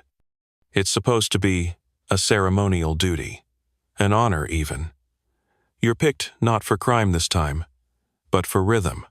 Someone heard you tapping patterns on a shovel handle. That's all it takes. You're yanked from brick hauling and given a mallet. They place you in a group of 5. One man plays the drum. Another strikes bronze bells suspended on lacquered frames. You lucky you get the largest ceremonial gong in the district. It's taller than your chest and vibrates with a low, ominous tone that settles in your ribs like swallowed thunder. The purpose of the gong squad? Public punishment ceremonies, execution announcements, court proclamations. Sometimes even parade marches, though. Those are rare in a labor camp. You're not here to entertain. You're here to underline suffering. Historians still argue whether music in Qin punishment rituals served more as a cultural holdover from earlier dynasties or as a calculated psychological weapon. Some scholars believe it softened the blow-adding ritual to violence. Others argue it amplified fear. Sound makes things real. Sound stays with you. Your first assignment is a public branding. You're told to strike the gong twice when the official begins reading the sentence. Once again at the moment of contact. A final hit when it's done, like a grim punctuation mark. Your mallet is wrapped in leather so the sound is rounded, not sharp. The vibrations still ripple through your hands and up your arms, humming through your bones. The man being punished screams when the brand hits. You try not to flinch. You hit the gong one last time and feel it ring deeper than you expected, like the metal itself is angry. The bell player vomits afterward. No one says anything, just a nod from the overseer, and you're dismissed. They train you to match tone with type of punishment. Long, echoing booms for execution. Short, clipped strikes for lashings. Staggered rhythms for exile sentence, each beat representing a different province. There's a strange art to it. Some claim the rhythm itself helps the condemned accept their fate. Others say it's for the crowd to keep them focused. No one is allowed to look away when the gongs are sounding. You quickly learn the rhythm for beheadings. Boom, boom, pause, boom. The executioners wait for your cue. One time you mess up the beat, the sword drops early. The official glares. People remember rhythm, he says. They don't forget disorder. You never mess up again. A fringe story makes the rounds among the gong players. They say one performer Long Aga was forced to play for his own father's execution. His hands trembled so badly he missed the final beat. The sentence had to be repeated. His father died twice, once by blade, once by bureaucracy. You hope it's not true, but it probably is. One morning, you're summoned before sunrise. A high-level court inspector is visiting. The punishment is to be spectacular. You're instructed to play a 7-stroke rhythm modeled after imperial processions. The tone must begin bright and descend into a final droning thud. You rehearse it 20 times.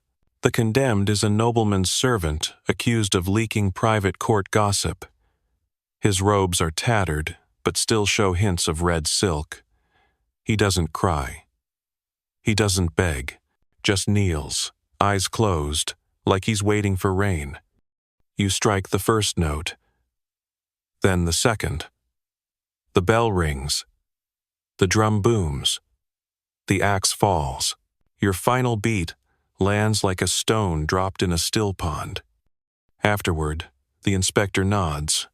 "Well done," he says. "The empire sounds orderly today."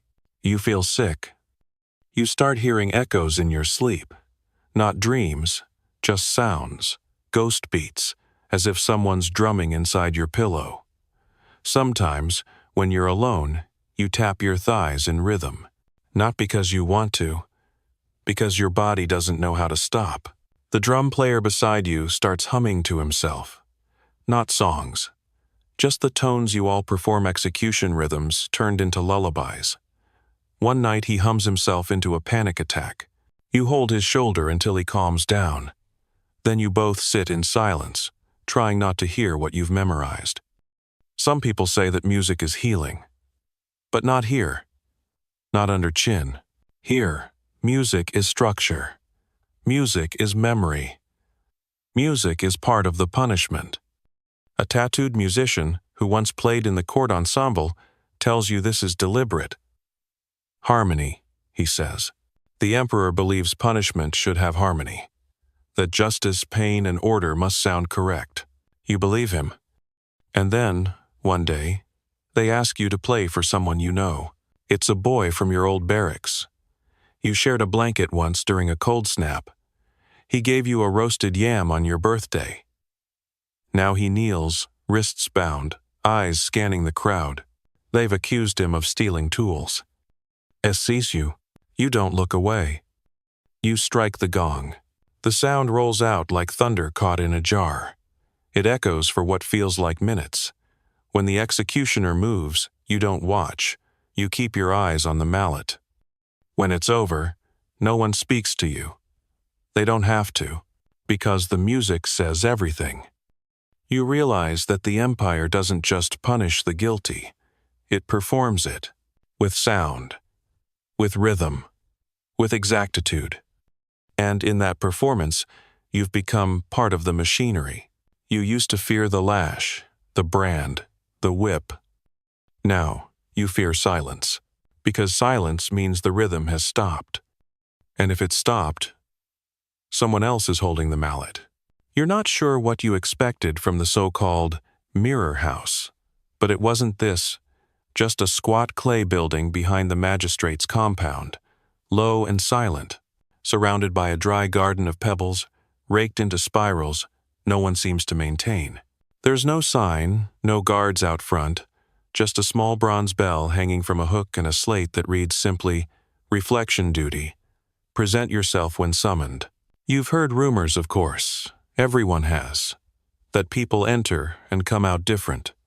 Not tortured, not bloodied, just shifted.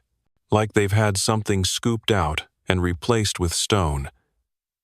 No one's quite sure what happens inside.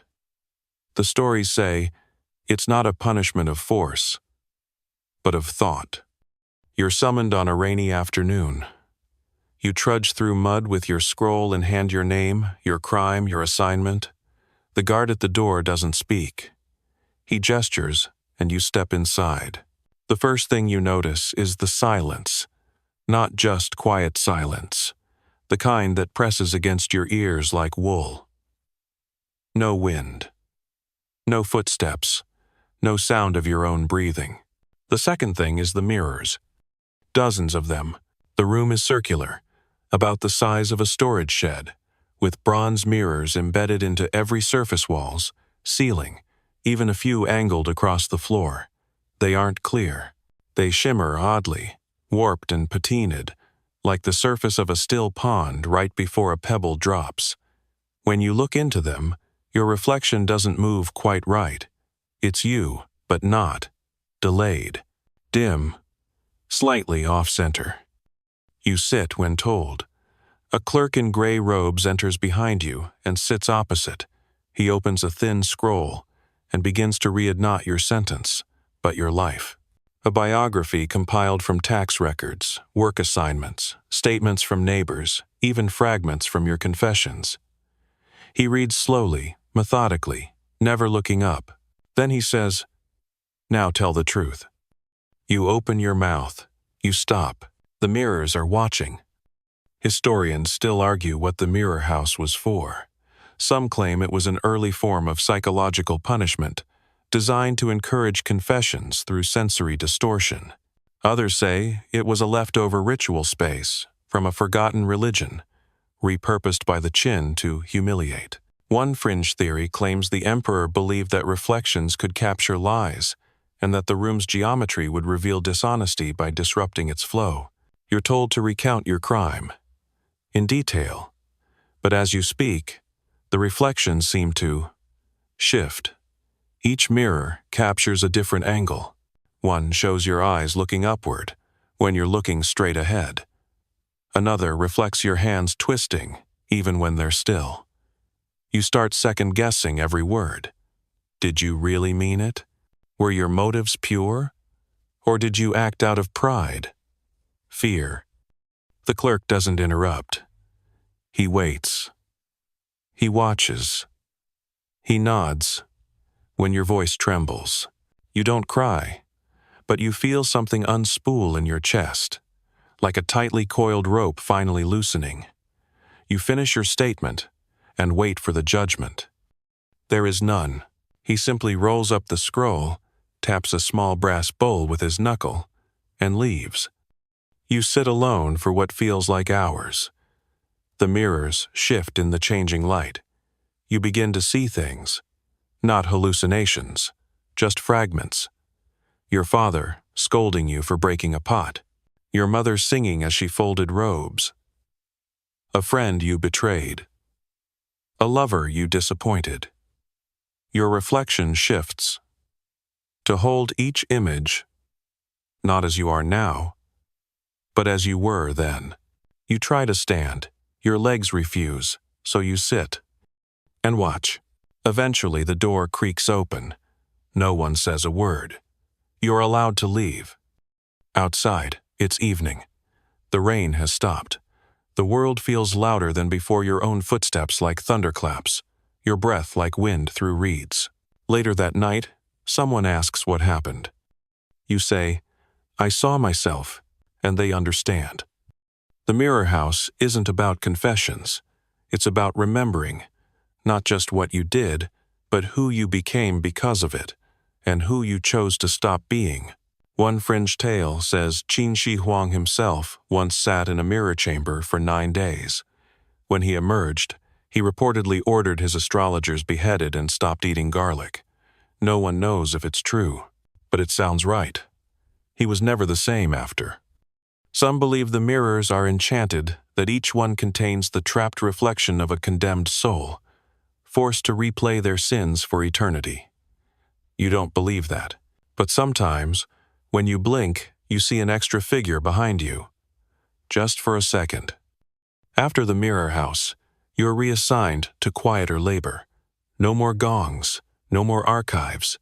You mend sandals, you patch mats, you keep your head down. And when someone new enters your unit quiet, shaken, eyes darting from shadow to shadow, you don't ask. You just nod. They've seen themselves too. And it's enough. You hear the word whispered one evening as you pass the dye station. Ghosting. Not the kind of ghost that floats or moans or rattles. Change this kind doesn't want to be noticed at all. It's not a punishment listed on scrolls. It has no official process, no ceremony. It's something quieter, slower, somehow crueler. You first notice it happening to a man named Hai. He's in his mid-40s, once a foreman of timber crews. Strong, even-tempered, well-liked. Not warm, but not cruel. Just there. A fixture. Then, one day, he says the wrong thing. Maybe to the wrong person. No one knows what exactly. It's not public. There's no trial. No lashing. No brands. But the next morning, he's reassigned to solo duty. His name is erased from work rosters. At meals, no one sits next to him. He speaks, and people look away. He tries to smile, tries to laugh, tries to shout once, but the silence swallows it, and then you realize. That's the punishment, being unseen. They call it Wei Ren, the unpersoning. A punishment, not of body, not even of reputation, but of existence.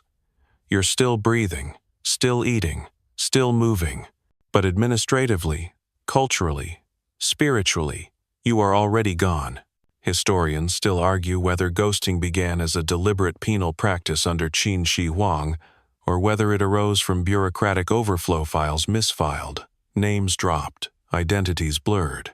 Some scrolls suggest it started in the imperial court, where fallen ministers were quietly scrubbed from records instead of publicly executed, sparing embarrassment.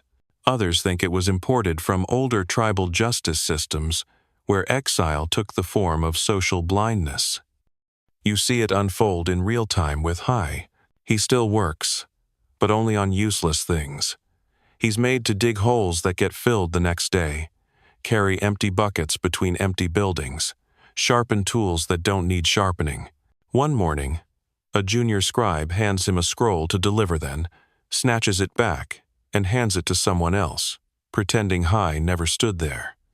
No one speaks his name aloud, not even in whispers. One night, you pass his bunk. He's sitting upright, hands folded, staring at the ceiling. His face is calm, too calm. You feel a tremor in your chest and whisper his name. He doesn't answer. You try again, louder, a flicker in his eyes. But still, no reply. It's like the silence has become his skin, his language, his last shield. And you know then, ghosting works. It erases you from others first, then from yourself. A fringe belief says the ghosted can walk past guards unseen, steal from markets untouched, and slip into the forest without being followed, because even the birds won't see them. Another tale says one ghosted man kept working after death, his body propped up with reeds and twine, so no one had to deal with the mess of officially acknowledging his absence. You start looking for others, like Hai. You spot 3 more within a week. One girl sweeping leaves off a rooftop that has no trees nearby. A man mending the same broken bowl every day. An old woman who tends to an empty fire pit, arranging invisible logs. None of them speak, not even to each other. You wonder what their crimes were, if they had any at all. Sometimes, you think this might be the Empire's most effective punishment yet. There's no blood, no screams, no scroll. Just the soft horror of being unacknowledged. You could bump into someone, and they'd say, "No one touched me." You could cry in the middle of the square, and people would keep eating their porridge. And there's no appeal, because who would you ask? You've already vanished. You start to worry about yourself. You check the rosters every morning, just to make sure your name is still listed. You speak to others even when you don't need to, just to make sure they respond. You count how many times someone says your name each day. It becomes a ritual, because once they stop saying your name, it begins. You keep a tally of the ghosted. You don't write it down, too dangerous. You keep it in your head. Hai is first. Then the girl. Then the old woman. Then the man with the bowl. Then 2 others you only recognize by their walk. 6, maybe 7. One night, you hear footsteps behind your tent. You peek out. Hai is gone. His bunk is stripped bare. His work scrolls cleared. No one mentions him. You ask a clerk, casually, about his assignment. The clerk blinks and says, "Who?" You want to scream. But you don't.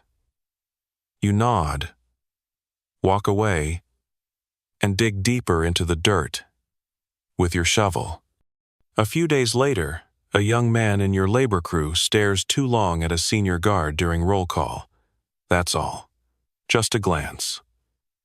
The next morning, his name is missing from the slate. He's still here, but now he's not. The ghosting spreads like mold.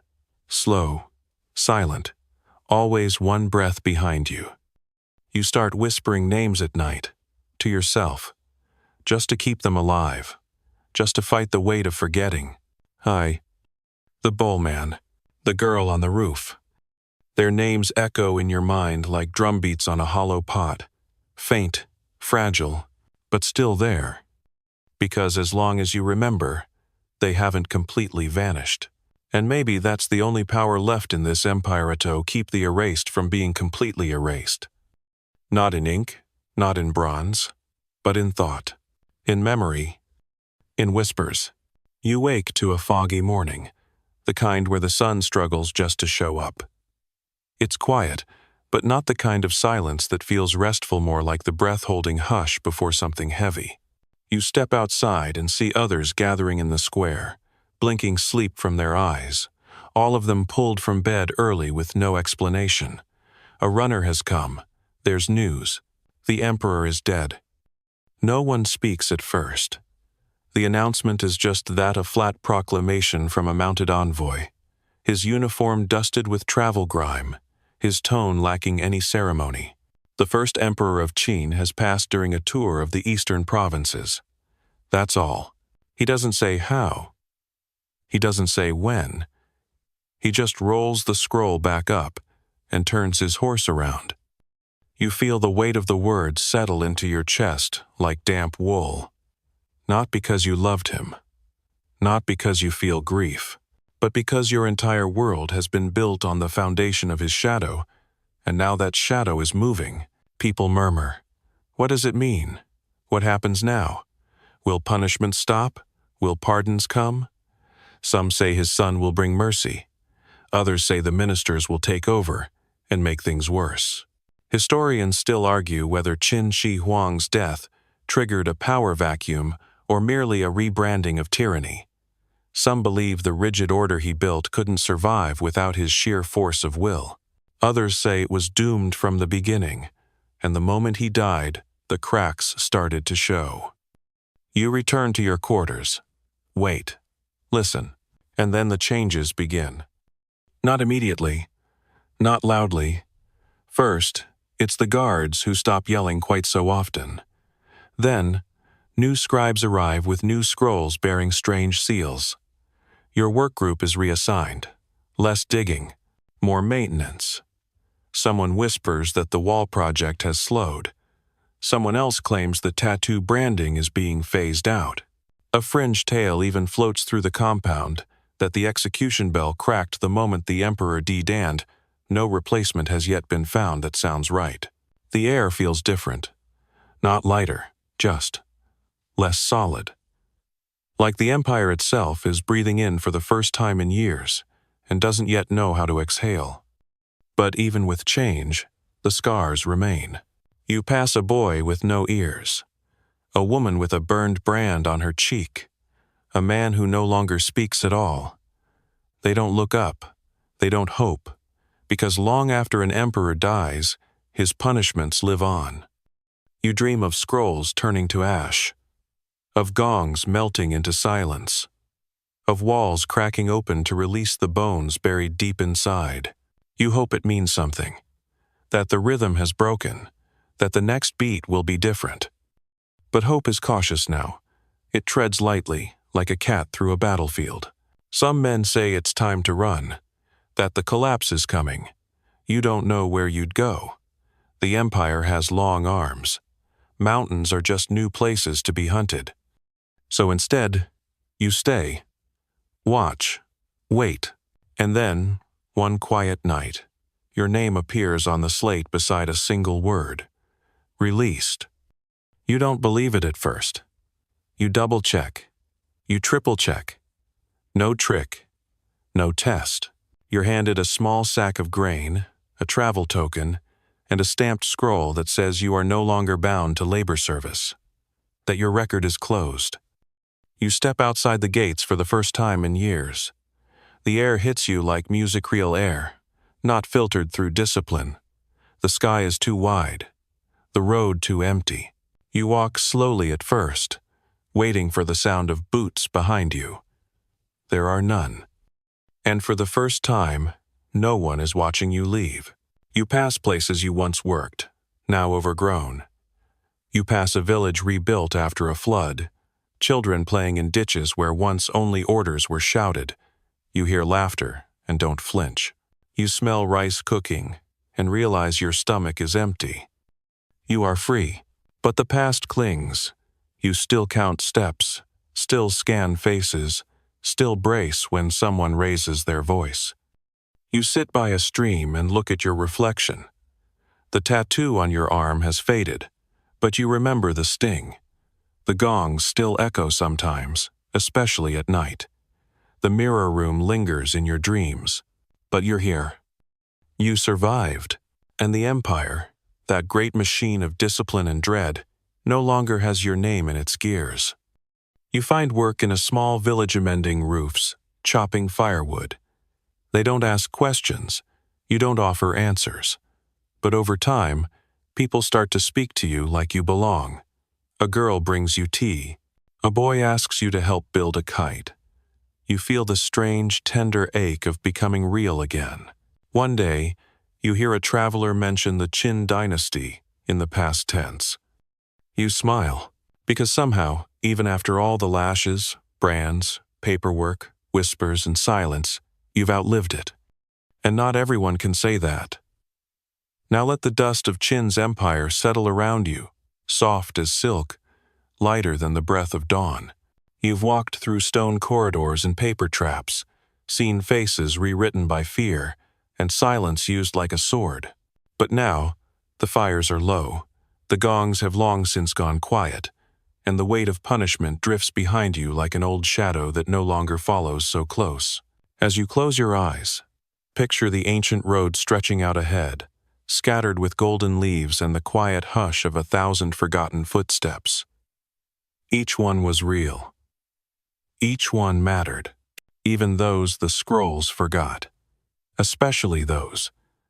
Let their stories drift gently through your thoughts like smoke curling into stars. The cold stone walls have faded. The overseers are gone. The tattoos, the brands, the mirrored truths, all of it, now just dust. But you, soft-breathing listener, you remain. You're safe. You're warm. And the night no longer belongs to emperors or punishments. It belongs to you. Let your breath slow. Let your muscles loosen.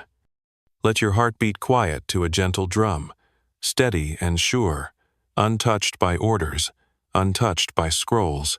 Tomorrow is yours. Quiet, unwritten. And for now, here in this hush, you can simply rest. Sweet dreams.